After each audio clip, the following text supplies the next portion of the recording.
Baseball is dead. Rest in peace. It's announcement day. We have a big announcement today. Joseph just found out he was outside the loop, was not involved in the process, was kept outside on this. Did you have any guesses on what it could have been, Joseph, before you found out? I thought it was just a prank. I thought you were pranking people. We're not a prank podcast. That's the type of guy you are, just to, fuck people over and lie.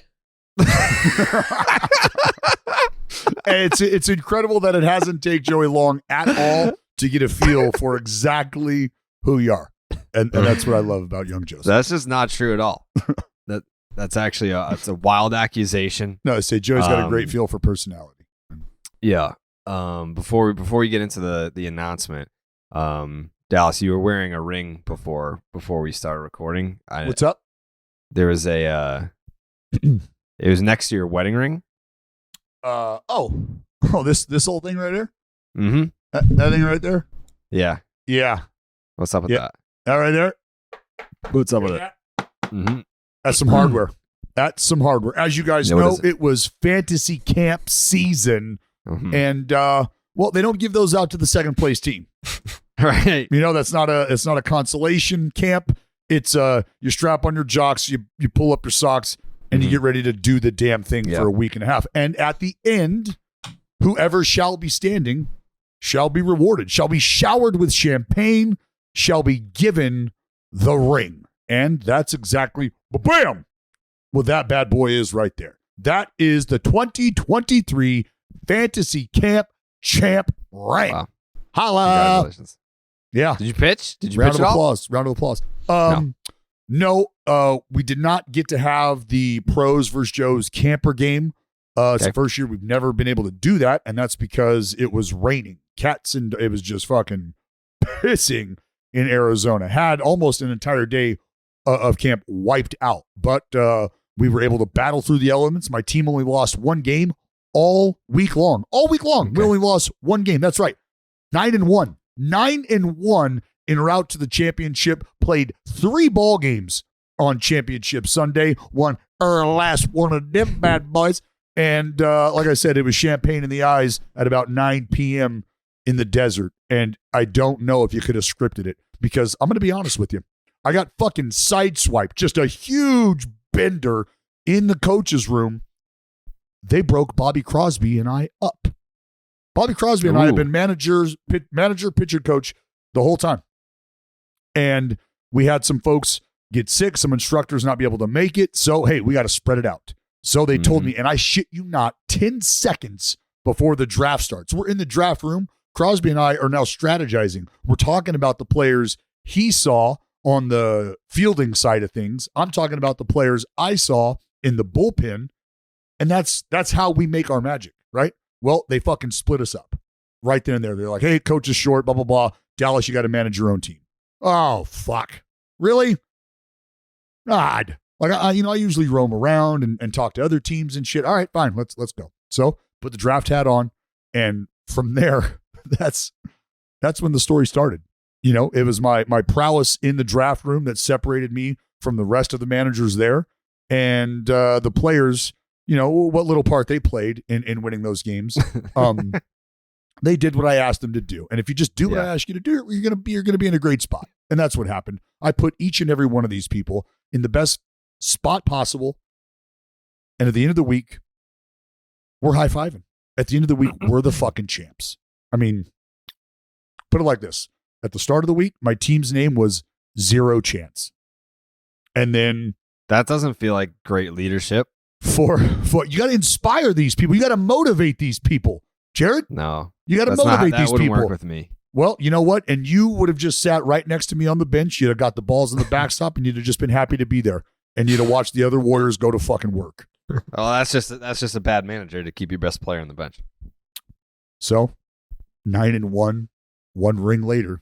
Thank you. It was a lot of hard work on my part. Sacrifice some players' quads out there. It was bad. I do got to mention one Brody Brazil. If you don't know him, he does pre and post game stuff for the A's, He does pre and post game stuff for the San Jose Sharks. Guy is fucking awesome. Awesome. He spent the last 2 years telling Dave Stewart and I just how much ass he was going to kick at fantasy camp. What a fucking impact he was going to make. Like championship or bust, he's like, I'm going to be pissing all over you two all year long next year when I go and ball out, win camp MVP, win the fucking championship. You guys are going to hate working with me. And we're like, Brody, we already don't like working with you, but it's, that could probably make it worse, I guess. Well, Brody saw one pitch in fantasy camp. The first pitch he saw, he liked it, he swung. Brody also blew his hamstring out immediately after that on his way down to first. Hammy, gone, blown, bam. So he missed a couple days, tried to weasel his way back in the game, but of no consequence. He's just not an impact player. So his team fell out of the race. It was probably better that he didn't play those early days. But yeah, that's how fantasy camp went. I won. Wow. Take home message. Congratulations. Yep. Thank you. Congratulations. Next year, I would like to see Joseph head on over to Arizona to be on your team.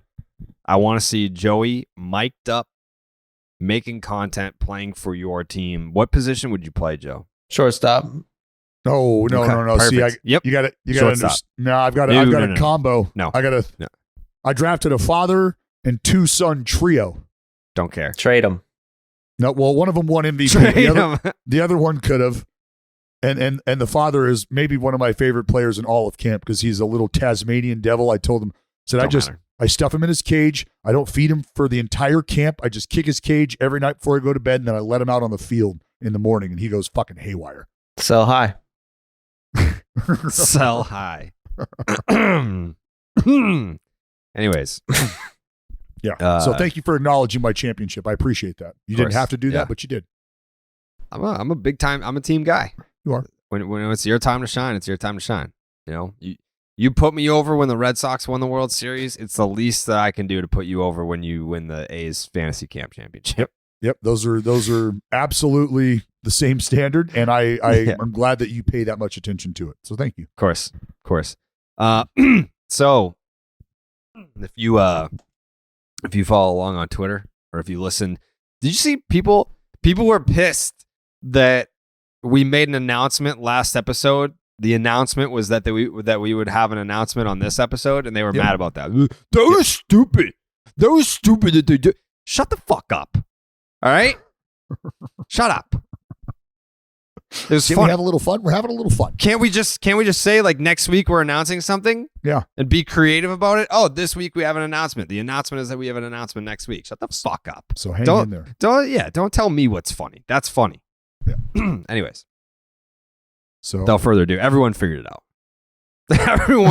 Everyone immediately knew what it was, which was crazy because spring training is right around the corner. Like, what if we had some really cool spring training plans, which we do? Like, we are going to be doing some spring training stuff. I actually, I was on the phone with the higher ups this morning, getting some info on what will become of our spring training trip. I don't know if are we allowed to call it Spikes Up? I feel like we are, right? I don't know. Yeah, I came up with that fucking name. Yeah, I'll call it whatever the fuck I want. Okay. Yep. Yeah. All right. So Spikes Up Tour 2.0 will be sometime next month, February. I think I'm doing a month in Fort Myers for the Nesson Like a Pro show. And then the plan is to do a month in Arizona for Spikes Up 2.0. So that could have been what the major announcement was. But I don't think it would have been as major as what the announcement is. No, not even close. Because for the first time in 2.5 years, I have the pleasure of saying for the first time, don't fucking tease me, Jayhay! Hey, yo. What's up, kid? What is up, kid? Longest bathroom break ever. Oh, yeah, man. I'm so sorry. This is like, so sorry. Wow. You told us you were going to get milk, and then next thing you know, 2.5 years later, you're gone. What a trip that was. Yeah. Well, wouldn't want to do it again. but I'm glad to be back, or I'm glad to be here for the first time for this podcast. Mm-hmm. But it's so good. It's so good to hear you guys' voice again and see your faces at the same time. And it's been a long 2.5 years, but in some ways, I feel like I haven't really talked baseball in like 2.5 years in the way that I want to. So this is very exciting. I tell you what, it's been so long, like Jared said, you left for fucking milk and cigarettes, and we look up, and you've got yourself a whole separate fucking family these days. That's true. I do. Mm-hmm. Well, it's with the same family that I was with before. I haven't started like an actual new family, but That's how it felt. yeah, I do have a daughter now. That's changed. She's 11 months old. So, yep. So Dallas and I are in business there. A few behind you, I guess, but you've had like 6 since the last time I was on this podcast. But yeah, it's couldn't really talk baseball for a couple of years, really at all. But certainly not the way that, a podcast with the 2 of you, or now the 3 or 4 of you, would need. So it's nice to be a little liberated in that sense. For sure. Can we explain, like, we don't have to go into like super detail, but exactly like what happened, because 1 second you were there and 1 second you were gone, and people were like, where the fuck's Jayhay? And we couldn't really say anything. You couldn't say anything, and we couldn't really address it. And it was just kind of a shitty situation for everybody involved. Yeah, it sucked.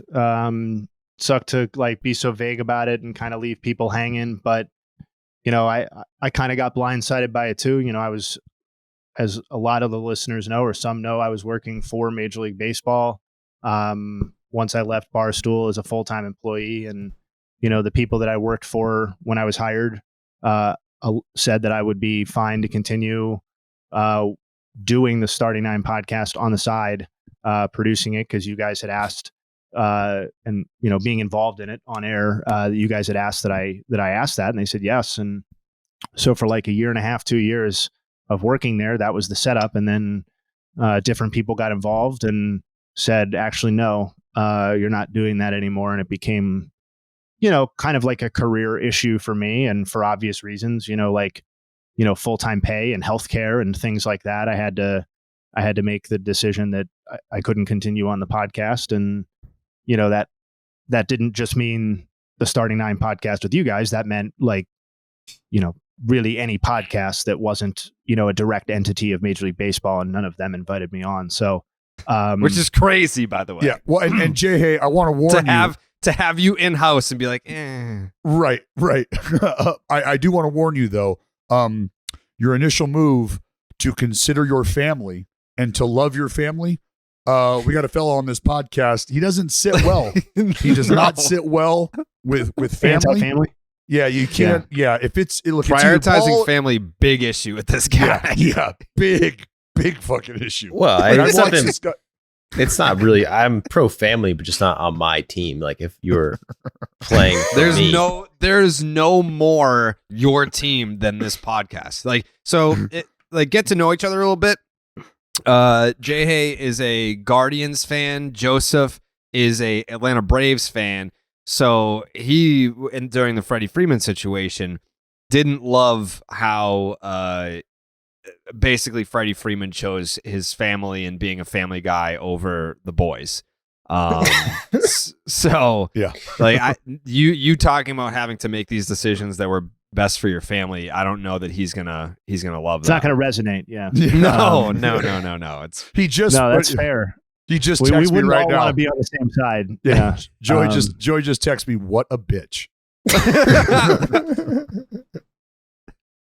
Joey's right. Yeah, we need more conflict. It's not the 2 of you. Yeah, so it was and yada yada yada. I no longer work for Major League Baseball.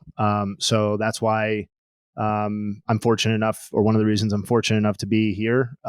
Maybe someday down the line we can do a fireside chat and we can do funny stories from, kind of from inside. But I'll just say, I think it was one of those situations where it's like the corporate version of don't meet your heroes, or like, maybe you're a big time McDonald's fan and you get invited to, the farm where they slaughter the cows right in front of your face and turn it into that pink goo. Maybe it it's one of those experiences. I think as I look back on it, there are a lot of people doing a lot of great work there, but the time had come, and I'm very excited to kind of look at baseball from a different angle again. Well, as always, their loss is our gain, our regain. Thank you very much. It's great to be back, so to speak, for sure. Yeah. Great offseason for baseball, by the way. Huge. Phenomenal. And I don't even think that I want to narrow it down to just this particular offseason. I'm gonna hit an ad read, and on the other side, by the way, this is episode 69 that we get Jayhay back. That's fantastic. I love that. Fucking love that. Nice. I'm gonna hit an ad read here, and on the other side of that, I feel like, and I don't know what you've come strapped with here today, but I think people want to hear your thoughts on shit that may have happened years ago. It's like we just did not get those takes. So it's almost like the Jayhay top 10 reactions to things that have happened since he's been gone. I would love to hear those thoughts, because I mean, I would say during the starting nine era, Jayhay was essentially the moral compass of the program. I would have my thoughts, Dallas would have his thoughts. I was right. And then Jayhay would come in the middle and be like, this is ultimately where logic stands on this. You can have irrational opinion number 1, irrational opinion number 2, but the sound logic opinion falls right here. So before we get there, the NFL playoff action continues. By the way, Dallas, congratulations, Dallas Cowboys dismissing Tom Brady in the postseason. Oh my God. Holy shit. What an ass beating. But I got to tell you, I was not prepared to celebrate until there were 4 zeros on that fucking scoreboard. Just straight up. That son of a bitch will make you uneasy with a 30-point lead. Doesn't matter. So shout out to them boys, because we them boys. Suck it, TB12. Get some more fucking kale in that diet. See you next year, bitch. We're one step closer to Super Bowl 57, and for the NFL divisional round, check out DraftKings Sportsbook, an official sports betting partner of the NFL. New customers can bet just $5 and get $200 in free bets instantly. Plus, all new and existing customers can take a shot at an even bigger payout with DraftKings stepped-up same-game parlays. Boost your NFL winnings, and with each leg, you add up to 100%. Dallas, what were you looking at in that Cowboys game? What did you throw some scratch on? Well, I took the Cowboys in the points. Okay. I mean, yeah. Cash me outside. How about that? Download the DraftKings Sportsbook app and use the promo code Jared, Jared. New customers can bet just $5 on the NFL divisional round and get $200 in free bets instantly, only at DraftKings Sportsbook with promo code Jared. Minimum age and eligibility restrictions apply. See the show notes for details. Okay. So we're talking summer of 2020. That's how long Jayhay has been gone. Let's get some predictions. Let's get some 2020 postseason. First of all, Dodgers World Series. Is that a Mickey Mouse trophy, or is that legit? I lean more. I'm going more legit. Okay. I think that the fact that they have been so dominant both before and after that title kind of helps me feel that way. Like it feels sort of more of an appropriate, like they got one, as opposed to, some team that came out of nowhere and kind of like a junky postseason format in a 60-game season and, captured some title where their roster had no business doing that. Like, in a sense, I feel bad for the Dodgers or Dodgers fans that's currently the only one that they have to show for this run, which is obviously of historic proportions, but you still have to win the games. And I think an argument can be made that championship is more challenging and more impressive in a lot of ways than a full complement or a season that didn't have the massive COVID challenges that 2020 had. So I would lean legit. Can you explain why? Can you just a little in depth on that? Why? Because I wanted to think the same thing. Teams have the opportunity to close a gap or just get off to a great start and never really fall into that lull. That makes it more competitive. Fair to say? Yeah, like the sample is a little bit shorter. So like a legitimately excellent team like the Dodgers, I think, would be more susceptible to to not being rewarded for how good the roster is in a season like that than they would be in a season where they get to play 162 and it's a little bit more of a standard postseason format. And also in just like the practical on-field challenges that not just the Dodgers faced, but that every team faced that year because of COVID. Like, I guess you could say every team faced it, so it doesn't make it more challenging. But to me, like to be the team that came out on top with all that adversity, I think that enhances it a little bit from some perspectives. Devil's advocate, the Dodgers are the team that didn't follow the rules at all and didn't care when their players got COVID. They just let them play anyway. So maybe that's why it doesn't count. Yeah, I mean, I think the sports community in baseball specifically is a pretty forgiving one, and it seems like a lot of people have moved on from the fact that the Astros like cheated. Pete Rose would like to chat with you about that. And well, Pete does himself no favors anytime. It's like he reoffends every single time he appears. Given the opportunity. Yeah.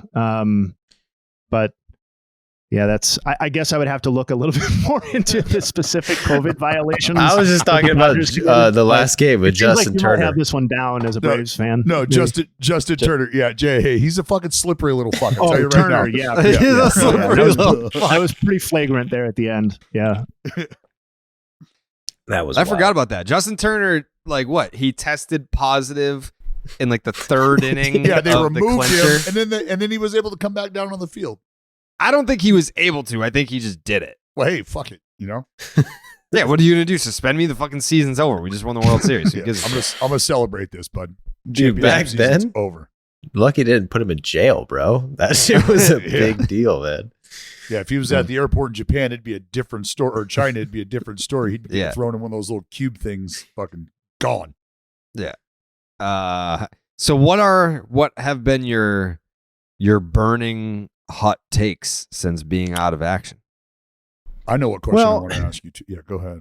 I mean, the one thing I did want to say that I think you guys specifically in, previous podcasts that you guys recorded were on top of was it's just been so rewarding to see the Ohtani stuff. And I know you guys have him thoroughly covered.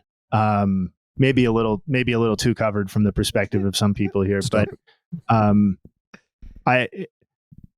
he has been like, there's been the rest of baseball, and then there's been like the Shohei Ohtani viewing experience for me since the last time I was on a podcast. And it's like, they're kind of their own.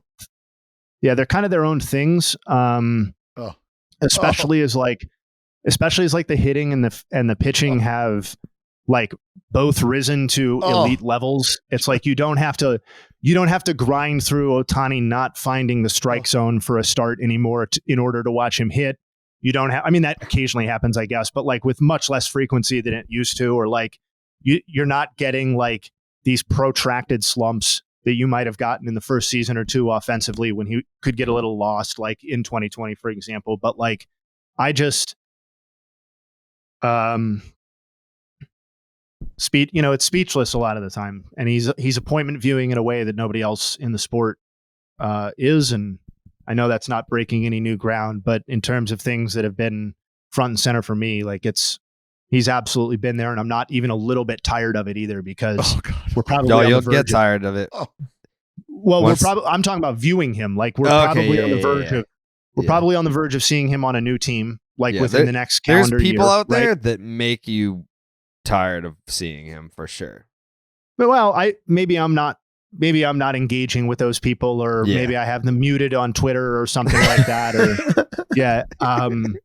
for sure, I know that guy's brand, and I'm not interested in participating with any of that. But I think my appreciation is just a little bit more standard than his, maybe. But yeah, it's maybe a new team, maybe a situation where we're seeing him in some more high leverage game to game spots, more high leverage, a high leverage postseason spot. Could be on the verge. He could reset contract standards and records. Like, I think we're just kind of getting started with some of the Ohtani attention. And it's kind of cool. Oh, yes. And you know what? I'm fucking time out. I don't like the fact that we have to question which motherfucker you might be talking about. Yeah. Well, I'm not trying to get extra. Yeah, it's like, don't speaketh. I know. Like, but these other two fucks that we're sharing squares here with today, Jayhay, they've taken exception to my love. That's not true. Joey is a Shohei honk, dude. Yeah. I'm right there. Joe I can't called imagine him there's an Shohei. anti-Shohei at this point. You're either just like, Oh. you're either generally positive or you're like obsessive about it. Jared tried to enforce a rule where we're going to not be allowed to talk about Shohei Ohtani. Yeah, that's not true. That at is all. true. That's true. Here's He what was- happened. No, he didn't want to talk about it. Here's what happened, Jayhay. I didn't want to have a Shohei versus Aaron Judge MVP debate on every single episode, so I banned it until it was actually time for voting. I did think it got, not on this podcast, but just generally in the media, I did think it got like a little corrosive and like did a disservice to both of the players and the seasons that they were having, because like I just felt like we spent as much time talking about the fact that, like, you know, whatever Judge's home run is or isn't a record. Like, I don't know, it's the 7th most ever of all time, whatever. I don't care. Like, there was some lore attached to what he did. It was a cool experience. It was also its own viewing experience. And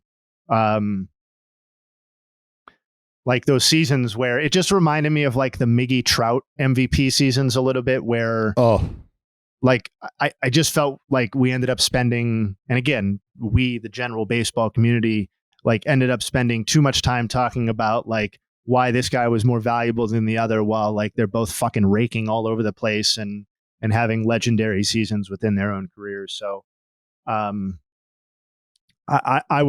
with you. I had enough of the MVP debate between those two last season. And it was basically that. It felt like that and Albert Pujols were like the storylines that carried baseball for like a month and a half solid up until the final weeks of the season. And that The got Pujols one was at least digestible.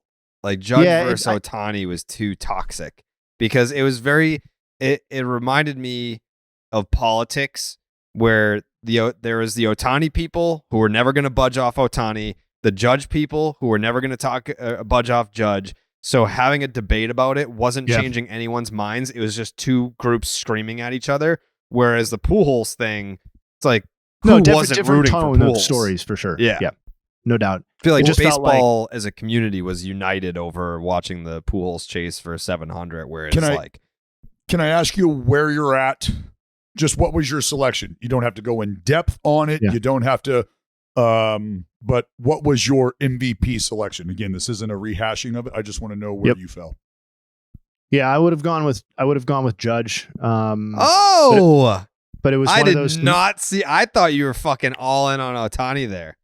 It was one of those scenarios. It wasn't to me like one of those years where I was super indignant if it had gone either way. Like I wasn't, for whatever reason, I wasn't one of the polarized camps on like it must be one of these two guys. Like I think there's a compelling argument that Ohtani's overall package was the more valuable contribution to the season. Like in terms of, hey, what was your wins above replacement? What was your, even if you don't want to use that specific metric, what was your overall value to the team? And then like, I do think it matters a little bit that Judge's contributions were coming in like higher leverage games overall, higher leverage situations. Like I think that matters. He carried a team that won its division for an extended stretch. I think that matters. I would have been fine with either one. I always expected that the amount of noise given to the debate would always outpace what the voting was going to look like when it came down to it, though, because I really was convinced that a lot of people were going to go with Judge, and it really was not that close of an MVP vote in the end, if you want to just look at voting points, right? But, to me, it wasn't, I saw the Johan Bartolo Colon thing floating around on Twitter recently for the Cy Young, and it wasn't like that where it's like some dude got ripped off. I just think two legendary seasons collided at the same time. Yeah. Like, and I think you can also argue that like, Ohtani's the MVP in any given season where he's upright. That's fine too. I'd be fine with that. Yeah. Like, let me ask you this. If Aaron Judge finishes with 59 home runs, does Shohei Ohtani win the MVP? Like, was it really just about like passing Roger Maris? No, I think it was more about the pursuit than getting there. Like, I think most people had probably convinced themselves that and justifiably so, I think that by the time he made it like a conversation, like once he got to 58, 59, 60, and like the storyline crested and like everybody was kind of invested in it, like I think he'd probably reached the level where he would have needed to be to get the MVP. I think if he had come up short and sat on 60 or 60, like whatever, I still think he would have won, because the magnitude of his offensive season, and not that it was done for the Yankees, but that it was done for a division leading team that really kind of needed his performance. Fair. I'm surprised. Dallas, what are your comments here? Because I feel like you're stewing right now at the idea that Jayhay. No. I feel like there was a possibility that Jayhay could have been swayed. Jayhay could have been swayed during our You mean conversations. bullied? No, just swayed. Presented with the information in the fashion that I would have presented it with, that I did present it with. He would have. I think there's a possibility he would have seen the light. Yeah, I think it was close. I think it was closer than the voting ended up being, but I don't think it was some tragedy that we'll look back on that Ohtani was denied another MVP in 2022. Maybe we'll be like, it probably should have gone that way, but I don't think it's going to be anything that requires a lot of hand wringing. I mean, look, if the Altuve and Judge thing works out the way it did in, what was that, 17? Yeah. Then, I mean, this is, I don't want to say it's like that because there's a record broken. I mean, it could have that kind of feeling later down the road, because in the moment there's a lot of hype around the Astros, the championship, Altuve's impact, blah, blah, blah, blah, blah. And so the MVP is not something that was so like, what? Come on, by so many people. There's a lot of people that caused a stunk about it, and justifiably so. You go back and look, you're like, well, that might have been his. That might have not been Altuve's. So yeah, but I was initially, I did not have him going Judge, Jared. I did not have that. Did not have Jayhay Judge on my bingo card. Mm-hmm. What else we got? What else do you got? The rules changes and the implementation, like the bigger. I want to know, just because I know your brain, the bigger base. What does the bigger base do for you? If the bigger base increases, like a willingness to steal, or like a willingness to put some of that back into the game because you're incrementally closer, I think that's probably a good thing. I think that, maybe from a more like less sexy but more practical standpoint, like I think if it reduces injuries, which I do know is part of the reason for the implementation, that's obviously a good thing, because nobody likes seeing the ankle snap on the corner of the base because they're all fighting for the same, small piece of turf there on the base. My guess is that, like most of these rule changes, it's going to either have an effect that is ultimately negligible and people don't really notice, or that is going to feel like a natural part of the game sooner rather than later. The one I am interested to see the shift stuff. Yes, naturally, because that is as interesting to me as like all the other ones combined, because I'm not totally convinced that it's going to have the level of impact that maybe a casual fan who maybe has done a lot of complaining about the shift or what they think the shift is doing to some of the players of the games. Like I'm not totally convinced that it's going to have that like balls in play impact that I think some people want it to have. How many left-handed hitters? Let's all take a guess. I could be proven wrong. Like I'm not rooting either way.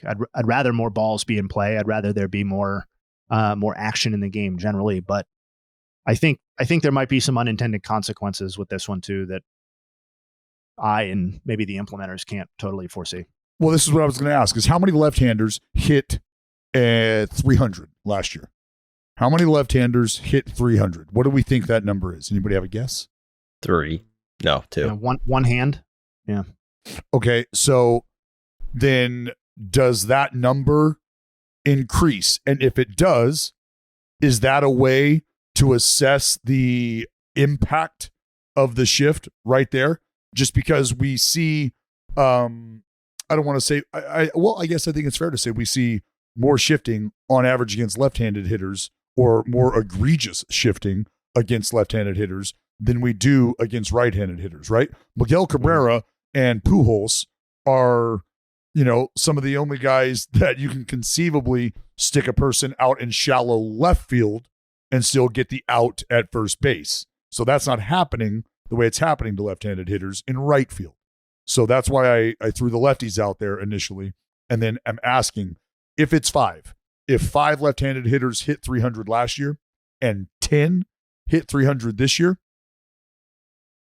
and maybe 3 out of those next 5 that hit 300 were never above like 260 hitters, is there something to that? Like, I don't know what line of demarcation numerically that we could implement that says this is where the success is, but that's why I love the take that you're not sure what it's going to look like, because I think it's I don't want to say it's a safe take, but I think there's a lot of merit to what sounds like just a safe take. Like, you don't really know, because now do these big guys start to be okay mechanically, maybe with rolling one over as opposed to try and stay in through? I don't know. Like, just because there's that hole now, because now how many of those big guys are going to start looking to push the ball to the third base side when that's available, as opposed to saying, look, if I just don't barrel this and it's 96 off the bat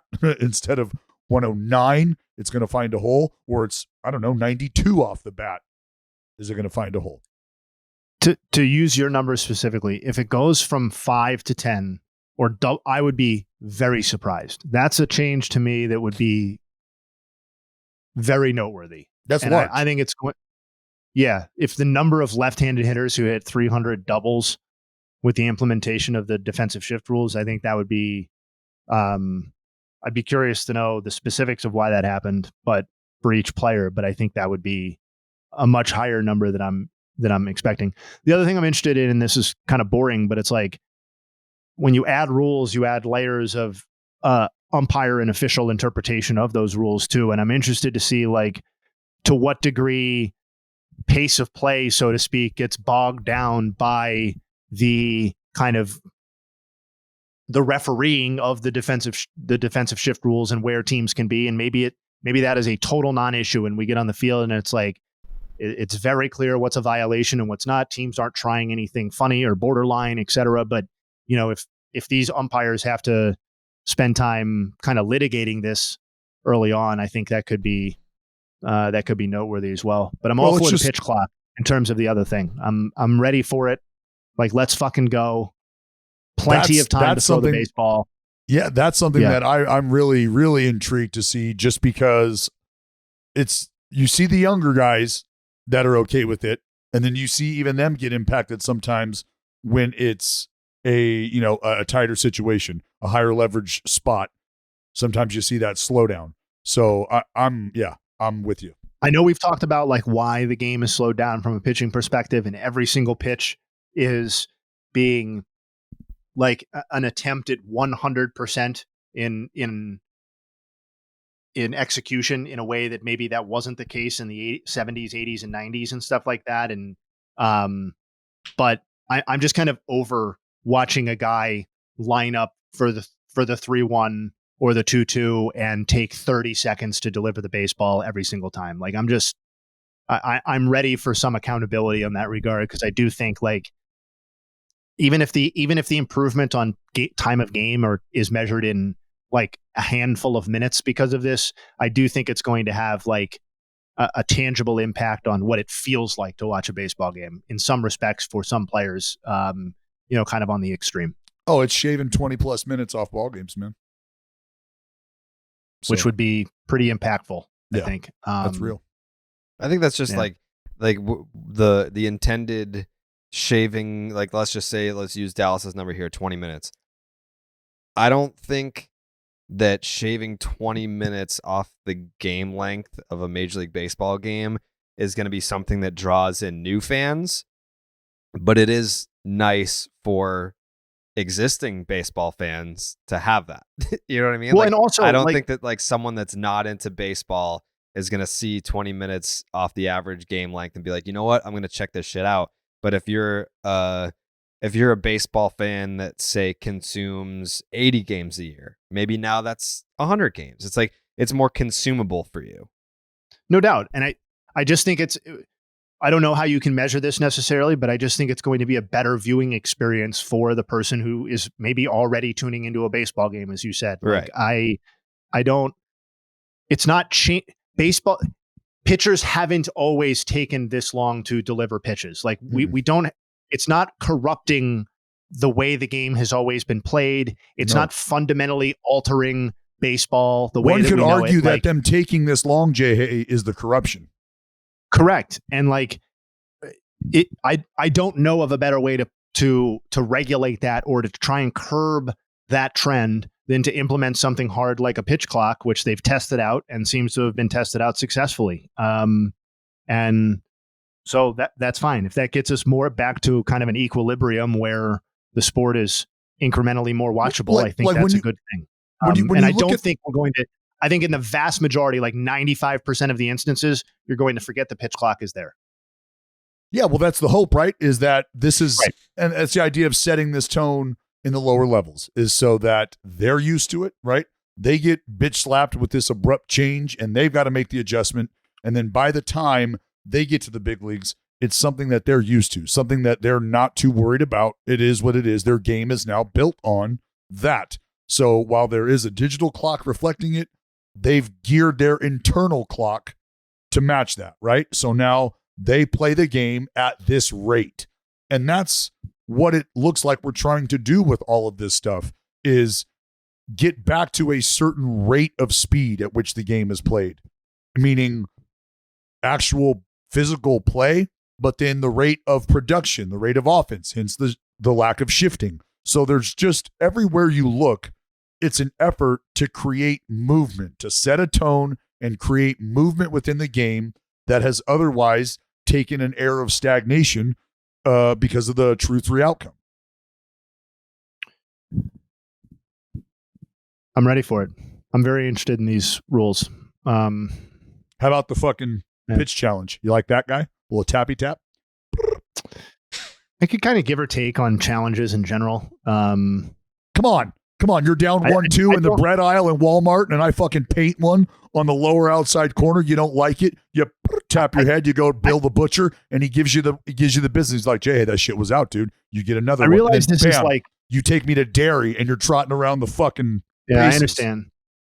I realize this is like regressive and maybe a little anti-technology, but my personal experience as a sports fan viewing the sport, like the NBA and the NFL, who have implemented instant replay and challenge systems, for years now, my personal viewing experience is that I don't like it. And I don't like wasting all this time sitting there and grinding out reviews and replays where, goddamn, the hit rate on being correct after reviewing the replay can't be any higher than like 50%. Like, no, I'm talking about just that, the pitch challenges. Like, I'm with you on all the other bullshit with replay. Trust me, buddy. I'm with you. I talk about 160 ball games a year. I am with you on the replay. I'm just specifically about the pitch challenge, because that is not a major disruption of time at all. That's totally up to the hitter and nobody else. And that's that. Sure. I'm open to see how it goes. Yeah. Okay. I'm interested enough to see how it goes, but if it slows down the game and we have to fucking litigate more stuff, then I'm out. Are they doing that in the minors? Challenging pitches? Oh, yeah. You don't like there's a clip. Look it up, Joe. Jason Dominguez. He actually. I saw that, yeah. Yeah, so that's what it is. He's just like, that's down. Bip, bip, tap of the cap. He steps out. They replay it. Yep, done deal. It was a ball. Fucking see ya. That's honestly, love that. And it took seconds, man. Seconds. How many seconds? 15, maybe? No, less. No, bro. not even, actually, yeah, probably not even 15 seconds. It's like a tap, and you look at the scoreboard. Oh, it's coming in. Mm-hmm. It's a little bit of tension. It shows it on the scoreboard, and all the fans in-house see it, and the call is made, and you keep going. Like that. And think about what replay does in-house in every arena, right? Hockey, Is the puck over the line? Like just all that shit. Everybody's ooh. So isn't that going to take away from some of the excitement of striking guys out though? Like if you just absolutely dot someone up and then the umpire just fucking rings you and then you get the pitcher screaming coming off the mound and then he's like, oh, I want to review that. And it's like, oh, it was a ball. Get back on the mound. And it's like, I just had a complete adrenaline dump after screaming coming off the mound. But now imagine if the punch out happens again. Great. But imagine if that punch out gets taken away and now the team that was down 1 run with a guy on third, the fucking homer comes. Imagine that eruption. Imagine what that's going to feel like. So while one experiences the dump, the other experiences the high of highs. I would love that, the dragon, baby. The call right. Like obviously you want the call to be right. But I've had this take for years, and I'm sticking to it. Part of what I love so much about the game of baseball is getting upset at calls that are egregiously wrong. like that Sunday night baseball game. It was a couple of years ago. Red Sox Yankees in the Bronx, and Matt Barnes punched out some dude on a called strike 3 that was like 3 feet outside. Like the enjoyment that I got from knowing that wasn't even close to being a strike. But then on the opposite end of that, like when that happens to you, like there's something unifying in your fan base of being wronged and coming together as an angry mob because this umpire just unfairly took something away from you. I don't know. Like to me, that's part of the fun of being a baseball fan is as unifying to hate the umpire for getting a at least a ball or a strike. Like, well, safe out, fair foul. Like I'm all for like using replay to get that shit right. But balls and strikes, I'm all about the human element. That's where people are like, you know what? I got this friend who always corrects you if you're wrong. It doesn't matter. He can't let you just be a little bit wrong and let it slide. Like he's got to correct you every time. And it's like, all right, if we can all understand that that's his personality, well, then he's our friend and he's our asshole and we can deal with it. It's okay. But that's what replay is in the game of baseball. Like we're here to tell you sometimes it's not right. Sometimes we fuck it up. And it's just like, if we can all agree that it's the same vibe to get hosed and we're all like, hey, look, we know that's going to happen. It's a possibility. Yeah. There is no mechanism to try to get it right after the fact. If we all can agree on that, then let's move forward and live under that pretense. But because we know, I just don't like the blue balls of it all. Like if you remember the final out of the division series in 2018, it's like Eduardo Nunez makes this great play going up the third baseline, throws out the runner at first base, and Steve Pearce makes a great stretch to record the out. But then they review. It's like that's the final out where you're supposed to dogpile, and it's like we got to pause to wait to see the review, and then it's like, all right, now we can dogpile. It's just like I don't want to say it's anticlimactic, but and I get for bang bang plays at first base, especially a play that's about to end your season, you want to take a look at it, you want to get the call right, but in the example that I just talked about coming off the mound, it's you just painted the corner and umpire rings you up, called strike 3, but then they want to review it and it was like a centimeter outside. It's like ball. I don't know. I also think that there's an art to like now you have these guys that can frame pitches really well. Now like that's like a useless skill to have. Having movement on your pitches. Well, you don't just have unlimited challenges. You don't just get to fucking keep tapping your head up there like you're a goddamn bobblehead. Like, but if you keep doing it and you're right every time, I would imagine that you just retain the challenges just like in any other sport. But like, there's just like a skill to like you're up there trying to deceive the hitter. Yeah, well, now strike zone awareness. Deceive the umpire. So there's a shift in value of skill or a shift in value of trade, right? Because it was the catcher that we valued in your conversation. Now it's the strike zone awareness of the hitter that is going to be valued, because if he can make that assessment on his own on the fly and is right fucking 85% of the time or 90% of the time, like you take value in that as opposed to having a guy who is right fucking twice out of the 36 times he's challenged pitches. It's like, buddy, you just stop it. You have no strike zone awareness. What are you doing? Yeah. How about just rewarding the umpires that are really fucking good at their jobs instead of being like, oh, this guy's got more tenure, so we're going to put him in a huge fucking game because he's been around longer. Well, as the old guard changes, I think, you would like to think that that's stuff that is going to happen. Yeah.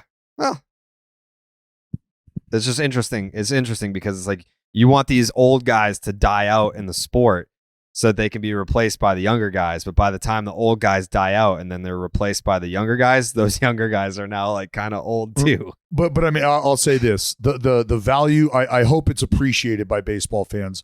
The value of the institutional knowledge of these older umpires, like that. Sure. Like the game would not look the way it does and would not be ran as smoothly as it is on a night in, night out basis if these dudes didn't know what they know and wouldn't have learned it from whom they learned it from, which is the old guard.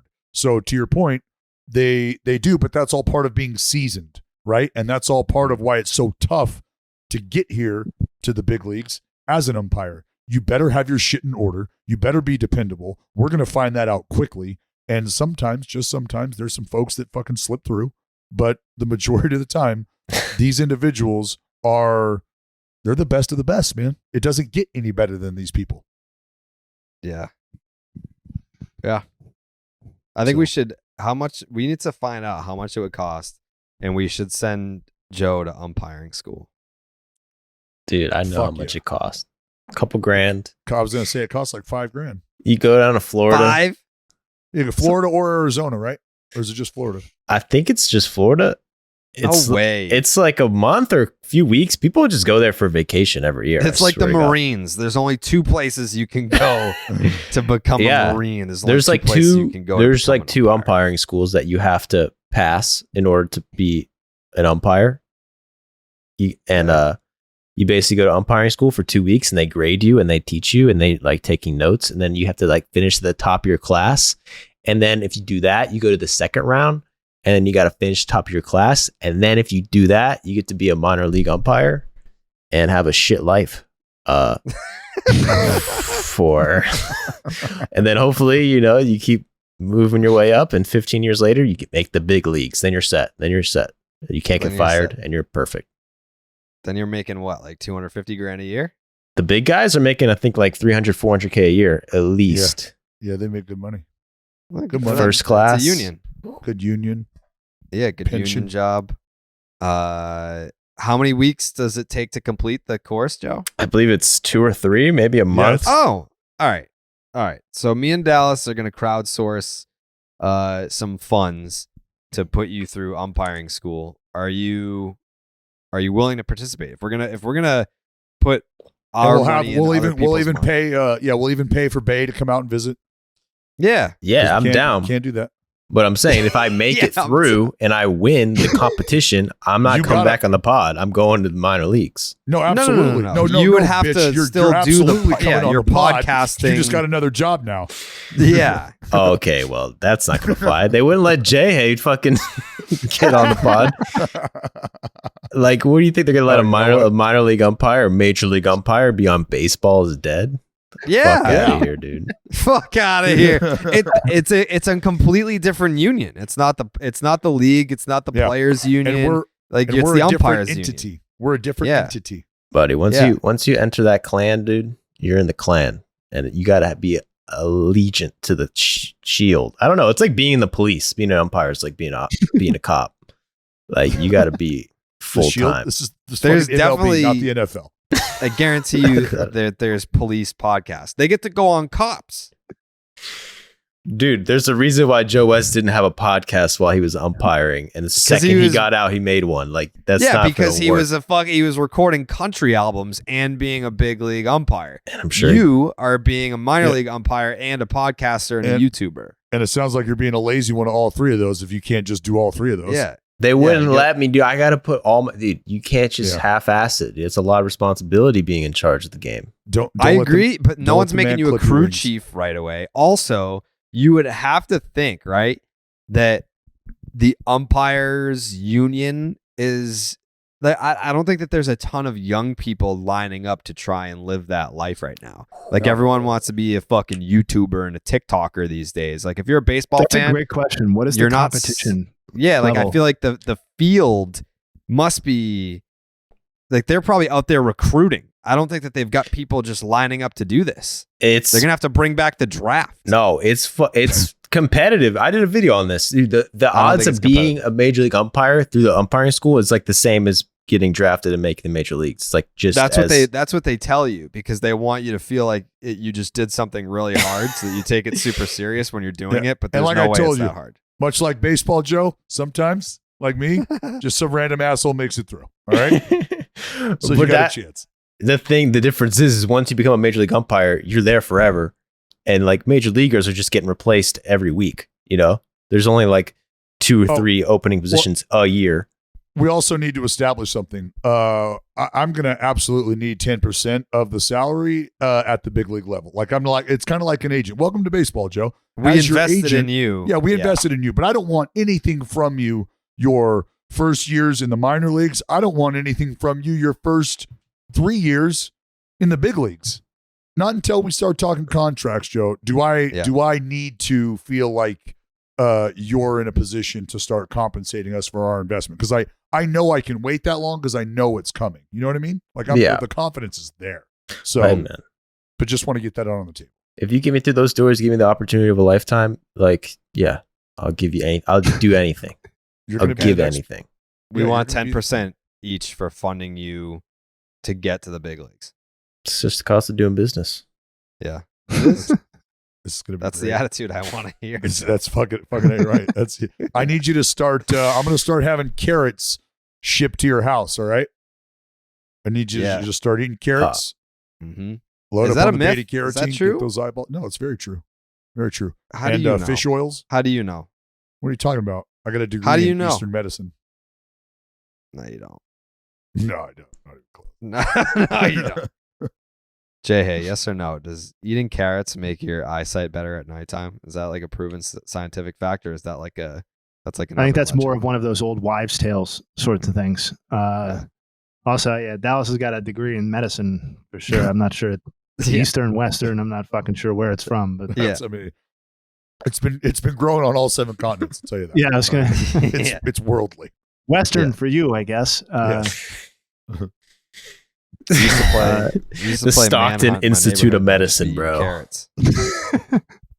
Very prestigious. Herbs. What else have you been stewing on in your downtime Oh, for the last 2.5 Yeah, years? speaking of, since the last time, I missed so shout out the White Sox reign in the AL Central. I missed that entire thing in just the time I was gone on the podcast. That half decade run they were setting up for went by in the blink of an eye. It only felt like 1 or 2 seasons. I don't know what happened. But the Guardians, who are loosely trying to win baseball games in any given year, Come on. just like Hey. fucking cruised right on past. Tough scene. Yeah. No, let's talk about it because since we've last convened, there's been a name change, right? Yeah. The name change of the organization, and you're alive. You were here when the Guards made their largest financial commitment ever to a player wearing the famed Guardians name across their chest. So, I mean, they're showing love. They're committing to the players. I remember there being a point in time where you were on the fence about whether or I'm not gonna you could push continue. back. I'm not retracting even a little bit of what I said. In fact, it's only become more true about the way the Guardians operate since I left. The only reason I couldn't be happier that Joe Ram is signed up for the long haul in Cleveland. The only reason that happened is because he was willing to take like a 50% discount to do so. He left like $150 million on the table. And that's probably conservative based off some of the contracts that we saw for, I would say equal or slightly lesser players this offseason. It's great that they've got him. I'm super surprised it happened. I'm going to enjoy every second that he remains on the Guardians. But the idea that it was Cleveland investing in him instead of basically Ramirez doing the Guardians a favor. That's really more what it was. But their player development and their like both at the minor and major league level is so good that they can't help but win the division. That's basically where things stand in the AL Central right now. What was his deal for again? I want to say it was like 168 or something like that. Yeah, I was going to say like 5 and 150 or something, 6 and 1/6. Like it was, given that we saw, decade-long contracts for $300 million for players that are right at his caliber of player asset on field, whatever. He left a huge amount of money on the table. You think Uncle Stevie Cohen is right? You think Uncle Stevie Cohen makes a phone call to him, knowing he obviously can play third base? Do you think? I don't know. For 124. 124. You said. Yeah. Oh my God! It's really? 7 141. Yeah, on top of what he already had. So there you go. I mean, that's an incredibly large discount. Like when you Google Guardians sign Jose Ramirez, the first thing that comes up is, why did Jose Ramirez sign with Cleveland? Like, it's not even like, what did he sign for? It's why did he sign for that? I mean, my understanding is that he legitimately really likes it there. He is invested in the community. His family is there now. I'm not criticizing him. He is free to do whatever he'd like. I as a person who likes the Guardians to do well, like, I'm glad he's there. It's just, for sure.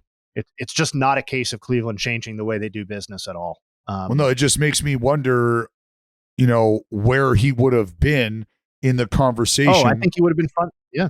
During this, you know what I mean? Like during this shortstop bonanza, the shortstop market that was so readily available. I know that he's, probably not likely to make a transition into one of those spots, but a lot of the conversation was about maybe some of the willingness for some of those shortstops to potentially undergo a position change. So if that's the conversation, wasn't he a natural second baseman? Yeah.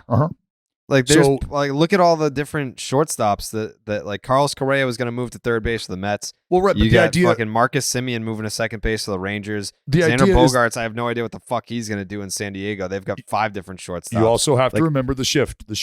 I don't know how big of a deal that is in the conversation these days, but hey, like I said, the responsibilities of all the infield positions are, no pun intended, but God, I'm a wordsmith, starting to shift back to what they once were.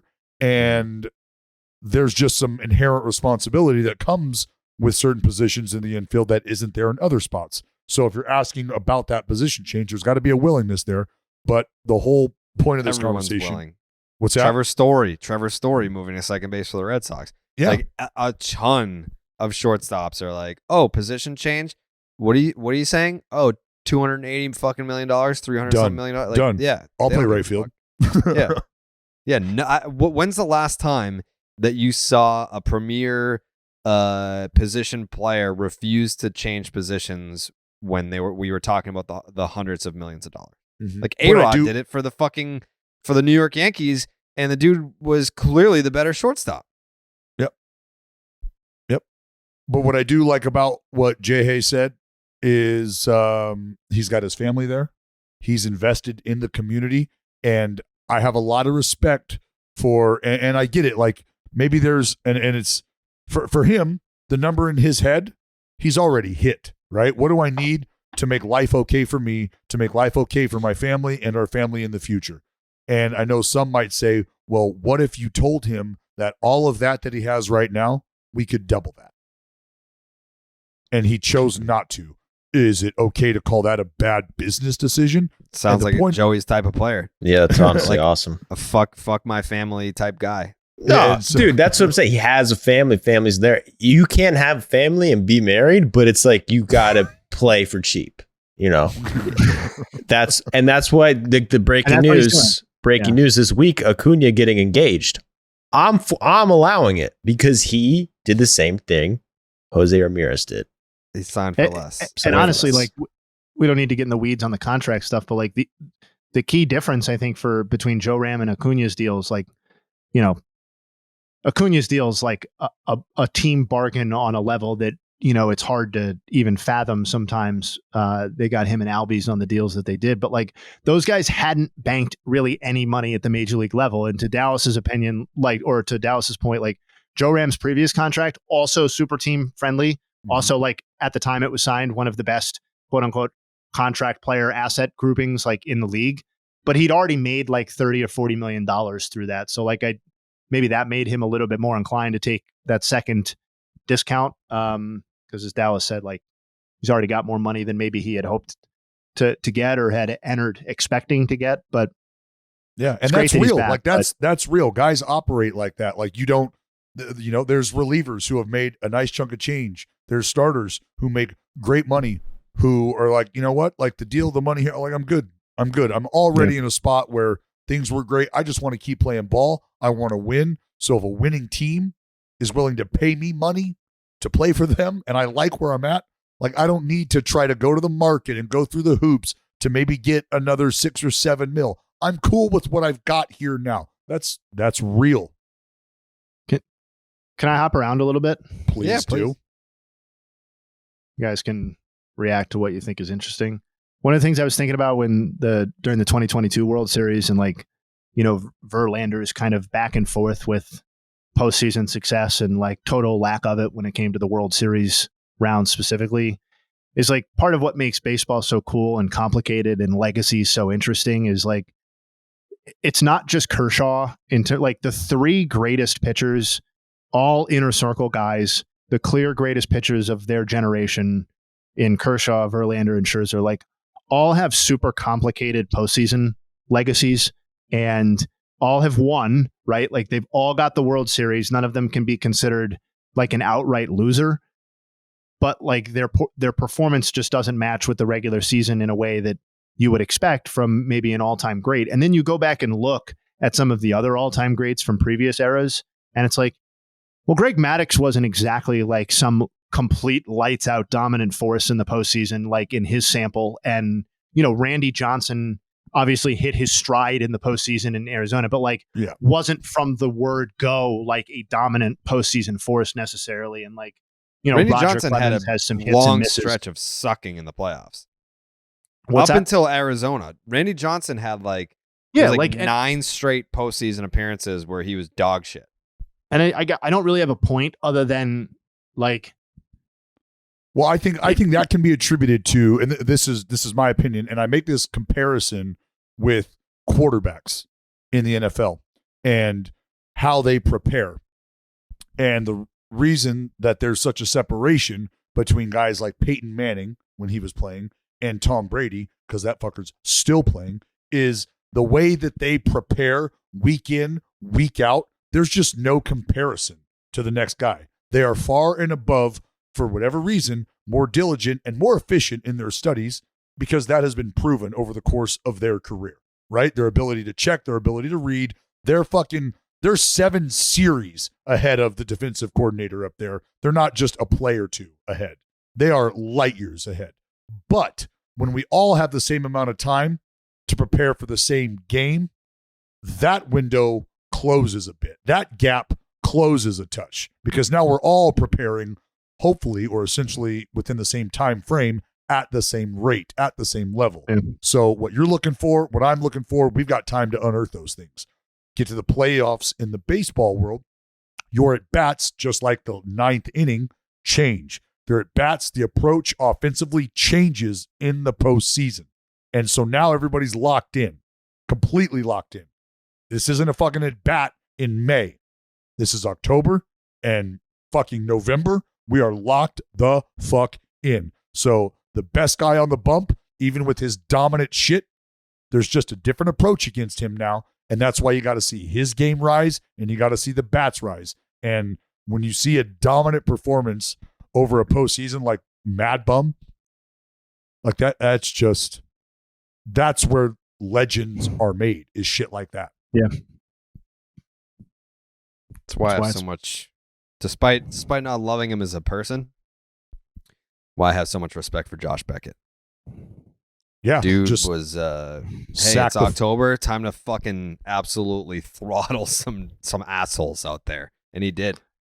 That Madison Bumgarner run was like as close as I recall to like a singular person carrying a baseball team.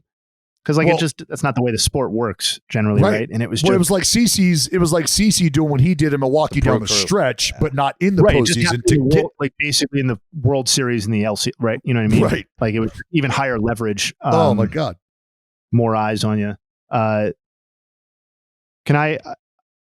feel like I missed so much stuff this offseason, not just in past seasons, but like this offseason as a bystander, like if you guys disagree, I guess that's fine. But like to me, it felt like the best offseason for baseball content and signings and tracking that sort of stuff that we've had in at least half a decade, if not longer. Like it felt old school in that regard, like where the winter meetings kind of mattered. And like things came out of that situation and big stars were signing for big money and just a lot of cool shit happened. Oh, it was incredible. I mean, just the shortstop bonanza, as I referred to it earlier, like watching those moves get made. Like, I mean, Jayhay, I wish you could have been here to watch Xander Bogaerts become a San Diego Padre. It just, things like that are not things you see coming. I would love to get your take on that. Can I chime in? When you have an organization completely turn their back I want to say on a star player, I love to hear your thoughts on that. And then to watch another team that cares a lot about the future of their organization go and pluck star players like that from what was clearly an abusive relationship.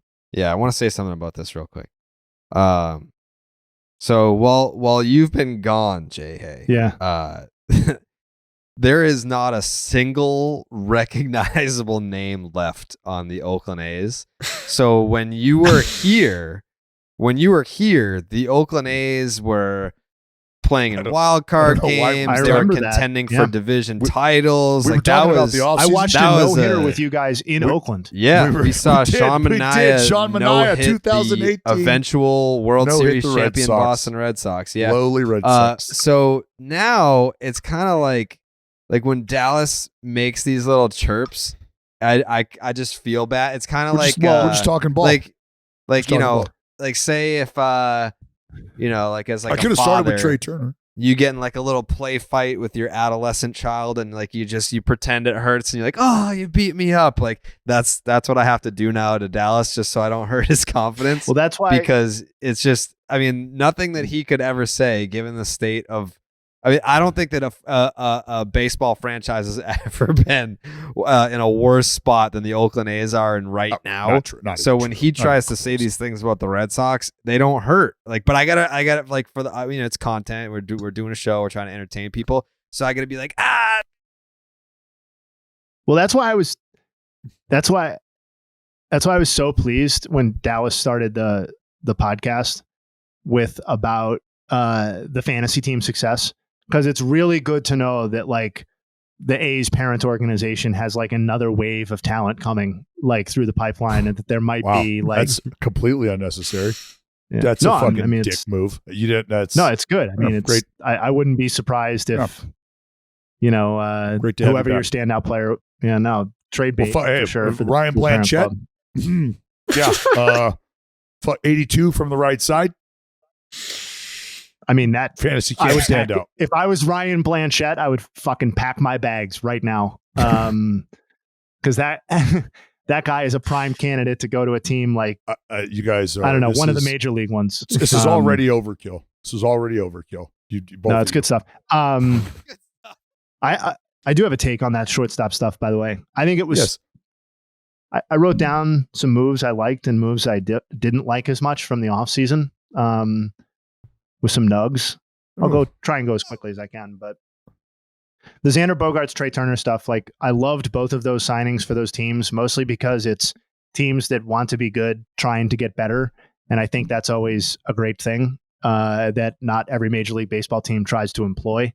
The Padres have increased their spending for 3 straight seasons. They've reached franchise record payrolls for 3 straight years. Love that. And yeah, it's like, I don't really care about the Padres, but the fact that they've collected an awesome batch of talent, and that, I think when you have Tatis and you have like Soto and some of these other guys, I think Xander's a great fit there because he's like such a metronome of production and consistency from year to year. You look at his whatever stat you want to use, OPS plus, like weighted runs created. Like you look at that and it's barely budged over the last 5 years from season to season. So hot little pickup there. One of the ones I didn't like that I'll talk about like in a second was DeGrom. But part of the reason I didn't like that is because I don't feel like the rest of the Rangers roster is like their pitching needs help, but it just feels like it's such a significant investment for a team that like still needs to gain like 10 games to get to 500. And there's such a lack of quantity on that roster as well as quality that like getting a guy like Jacob deGrom, who's always going to give you quality, but not necessarily quantity. I'm just not convinced that like, so the Trey Turner signing for Philly. Philly has $103 million committed to Harper, Turner, Wheeler, and Real Muto in this upcoming season. That's the exact same amount of money that the Rangers have to DeGrom, Seager, Semien, and Andrew Heaney. And like, that's just not the same caliber of core. No. And I think the Phillies have done an outstanding job, like putting together these contracts that all of those are between 23 and 27, and they're all for like legitimate star level or top of position level players. And it's just kind of crazy how quickly the Phillies have gone from like, are they going to waste all of Harper's prime? Like, is this signing just going to be a lot of noise and like not really any excitement or any real year-to-year competition? And all of a sudden they're in the World Series and like Zach Wheeler's and a Cy Young candidate, and they just signed Trey Turner, and Real Muto's like the rock of the offense. So I thought those were really encouraging to see. And like from a subjective perspective, the Philly crowd during the postseason was one of the things that stood out to me most. And those home games were just fucking rocking, man. And it was so cool to see that again after like a decade of not having it. That to see them kind of like, yeah, we've spent and we're serious about winning, and we went to the World Series and almost won the World Series, but like we're not done yet. And we have another like, down ballot MVP candidate to add to this team, I think was super cool and encouraging to see.